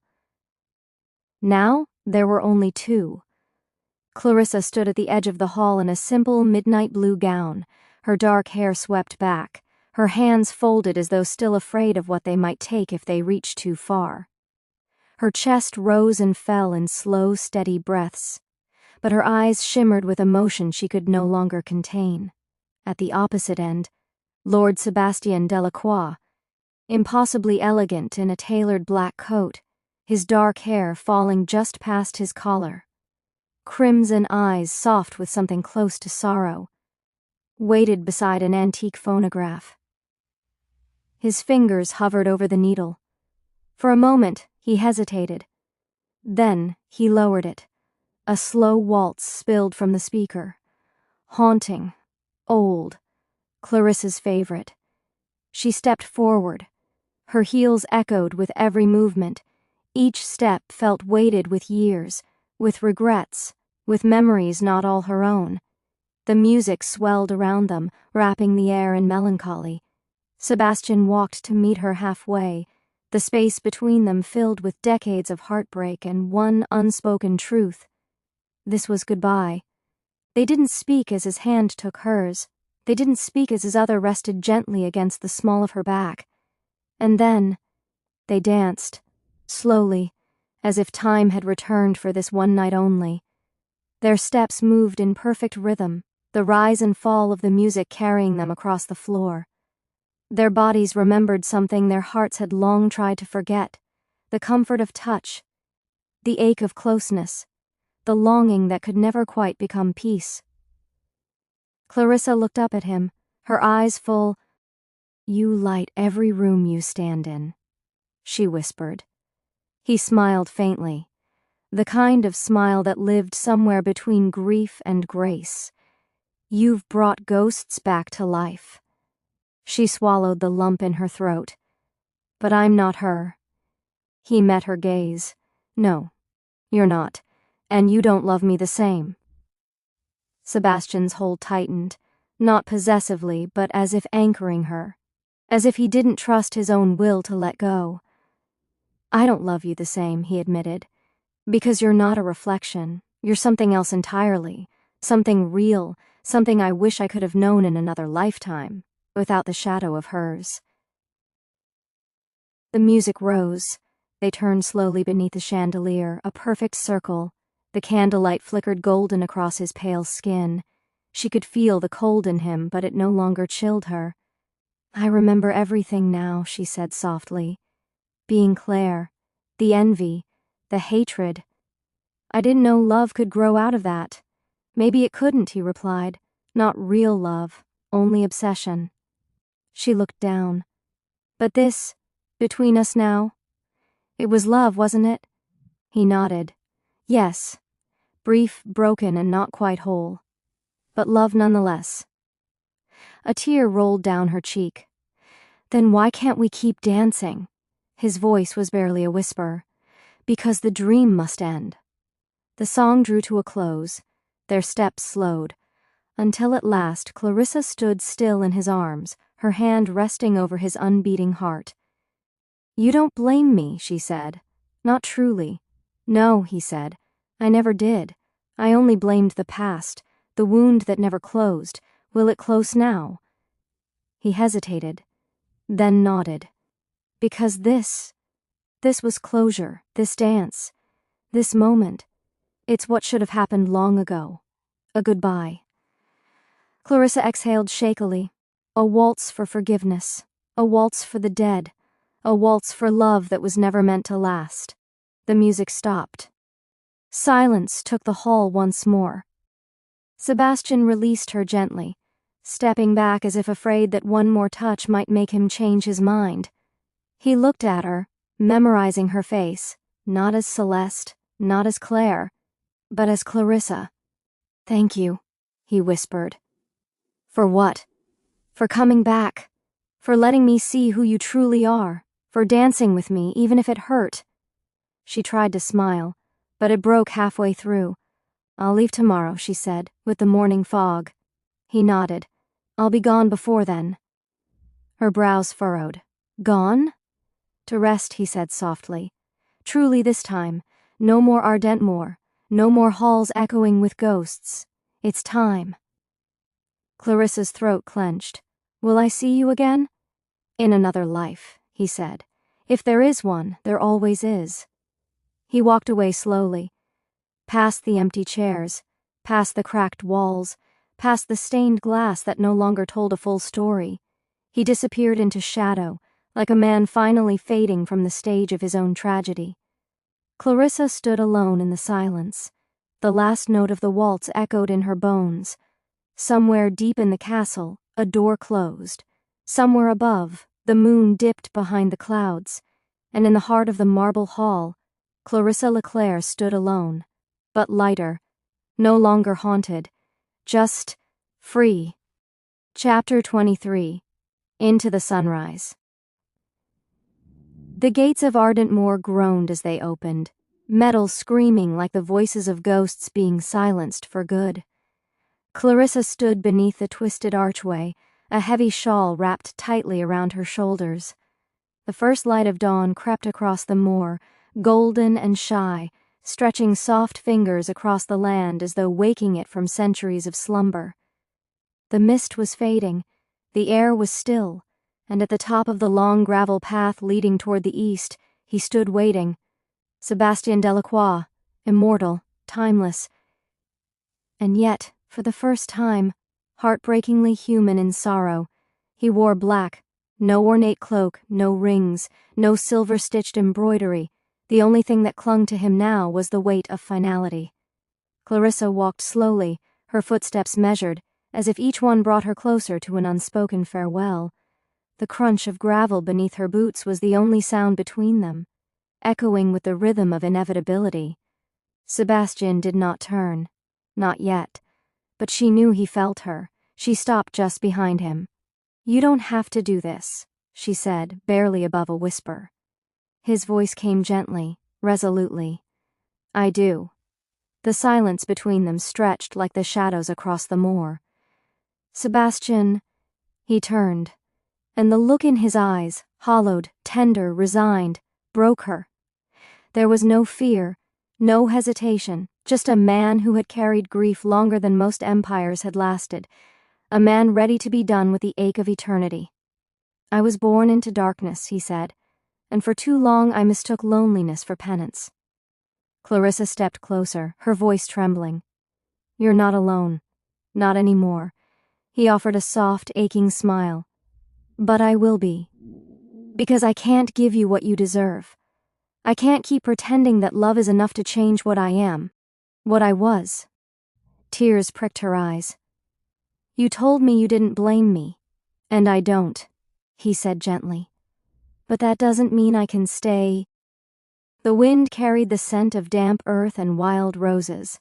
Somewhere, a lark sang its lonely morning song. "I don't want to lose you again," Clarissa whispered. He moved to her then, lifted a hand, brushed his fingers against her cheek like a man memorizing the shape of someone he'd loved in another life. "You won't," he said, "because I'll never truly leave you." The horizon shifted. Gold broke through the clouds. The sun, ancient and merciless, rose over the land with solemn grace. Sebastian turned toward it, his eyes luminous in the growing light. "I've lived long enough to see the world forget me," he said, "to see kingdoms rise and fall, to outlive love, outlive vengeance. Ardentmore is not a home anymore, it's a tomb, and I've become part of the stone." Clarissa reached for his hand, held it tightly. "What do I do after this? How do I live knowing I was never enough to make you stay?" He brought her hand to his lips, pressed a kiss to her knuckles. "You live," he said. "That's how you honor me. You live where I could not. You walk in sunlight. You breathe without guilt. You write stories without ghosts." The line of sunlight reached the gates. Clarissa felt it, warm, forgiving. Sebastian stepped back, their hands separated, her voice cracked. "Don't go." His smile was sorrow made divine. "I was never meant to stay." And he turned. One step. Two. Each stride toward the light was a farewell. Clarissa watched, unable to move, her body frozen in grief. When the sun touched him, his breath caught. And then he stepped into it. There was no scream, no violence, just stillness. A shimmer soft and silver, like moonlight melting into dawn. His figure turned pale, translucent. Bits of him caught the light like stained glass, scattering across the moor. Clarissa watched as he came apart in the most beautiful way. No ashes, no dust, only light. And when the last of him vanished, she dropped to her knees. The wind was quiet. The sun rose higher, and the world was forever changed. Clarissa knelt in silence for what felt like eternity. Her tears dried, her breath steadied. Her grief carved something raw and true inside her. Then she stood, walked back through the gates of Ardentmore, each step a choice, each breath a vow. As she passed beneath the arch, a single petal drifted down onto her shoulder. Black, velvet, still warm. She looked up, nothing above but sky, and in the hush of the morning, the faintest whisper curled on the wind. "Live, Clarissa, live where I could not." And she would. For both of them. Chapter 24. The Collapse of Ardentmore. At first, it was only a whisper, a low groan beneath the earth. Clarissa stood at the edge of the west wing, staring at the golden sky where Sebastian had vanished only hours before. Her fingertips were still cold from clutching the gates. Her shawl clung damply to her shoulders, heavy with dew or tears. She wasn't sure anymore. Then she heard it again, stone shifting, from deep within the ground, beneath the very bones of Castle Ardentmoor. She turned slowly. The air felt wrong, heavy, final. A cold wind sliced through the hedgerows, scattering wilted black rose petals into the air. The ravens that once perched silently on the high turrets now screeched and took flight, their wings carving panic into the sky. And then she heard it, crack, a sound like ice splitting across a lake. From the east wing, the part of the castle that had always felt the oldest, the most haunted, the one tied not just to memory, but to grief. Clarissa stepped forward, eyes wide, just in time to see the upper tower give a sudden shudder. Then, collapse. Bricks tore from mortar like teeth ripped from bone. Arched windows shattered in a rain of glass. The music room caved inward, and the beloved east wing, the wing where Celeste once sang and Claire once envied, crumbled into itself like the castle was finally exhaling its last cursed breath. "No," Clarissa gasped. She ran. Inside, the great entryway was no longer grand. Chandeliers trembled, plaster cracked like lightning across the walls. Portraits tilted crooked on their nails, then fell to the floor, their frames splintering. The scent of burning wax and damp stone filled her lungs. The east staircase lurched sideways as she sprinted past. Clarissa's boots pounded against the cracked marble, each step sending clouds of dust into the air. She had only minutes. The house was dying, and she was still inside. She made it to the library, the place where she first saw the music box move on its own, where the scent of forgotten roses once floated lazily on the air. Books flew from shelves as the walls buckled. The massive arched windows above burst inward, wind and debris slashing across her cheek like claws. She ducked beneath a collapsing beam, heart hammering. 2 books hit the ground beside her. She looked down. It was the diary of Lord Sebastian Delacroix, its leather binding charred from years of candle proximity. She hesitated, then grabbed it. Some stories deserve to be remembered, even when the castle that housed them did not. She fled into the main hall, just as the stained glass window depicting Celeste and Claire shattered from the center. The mirror fell in glimmering shards onto the checkered floor. A support beam snapped. The east wall caved in. Flames burst from the old fireplace. Ardentmore was no longer groaning. It was screaming. Clarissa threw herself down the last few steps, coughing from the dust, one arm shielding her head. The grand piano toppled from the music parlor behind her and crashed down in a discordant finale, notes dying mid-chord. She reached the front doors. They were warped, swollen with rain. She shoved, once, twice. The third time they flew open with a final gasp, and she tumbled onto the gravel courtyard. Behind her, the roof collapsed inward, and with a long, thunderous roar, Castle Ardentmoor fell. Stone by stone, memory by memory, love, hate, guilt, silence, all of it swallowed by smoke, fire, and sky.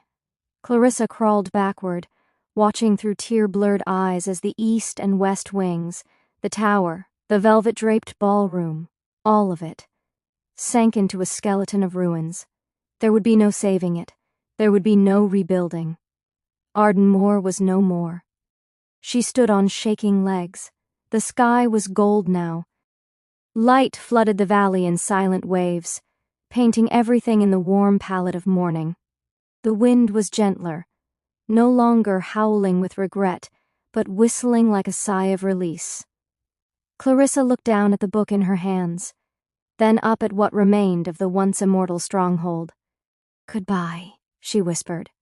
Not to Sebastian, not to Celeste, not even to Claire, but to everything that kept her chained to yesterday. She turned away, and didn't look back. The last petal of the last black rose floated gently to the ground behind her. As Clarissa Leclair, her own woman, her own soul, her own future, walked down the hill, away from Ardentmore, and into whatever life waited on the other side. In Lichen Ridge, Chapter 25.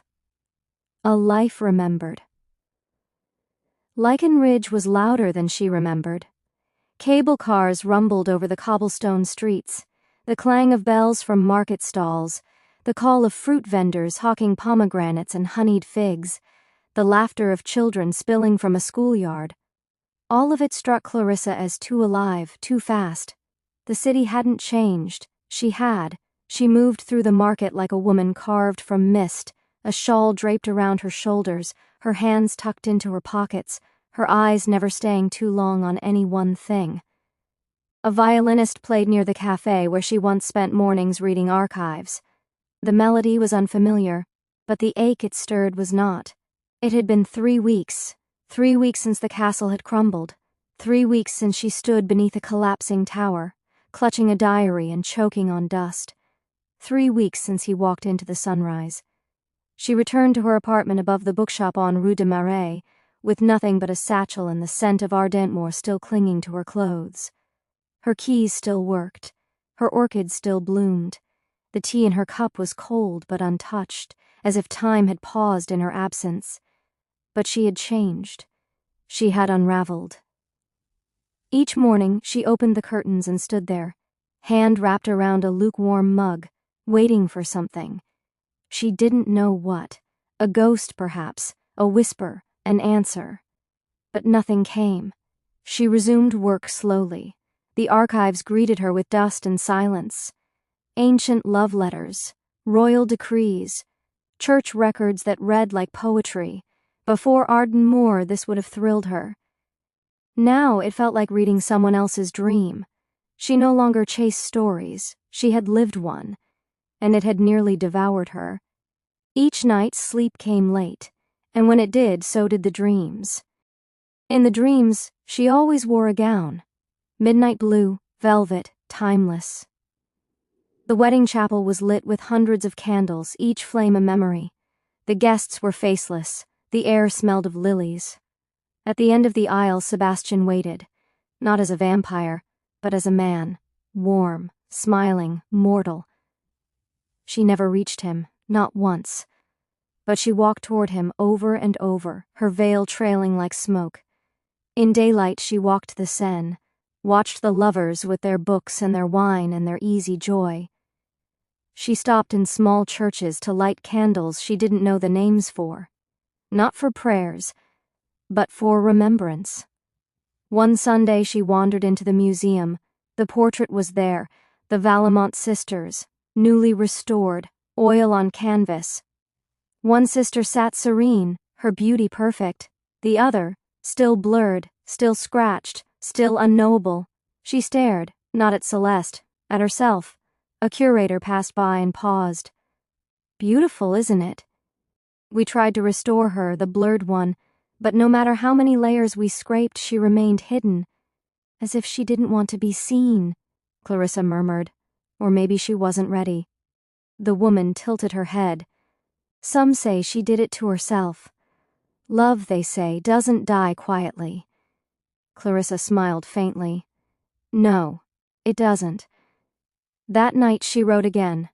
Not history, not essays, but letters.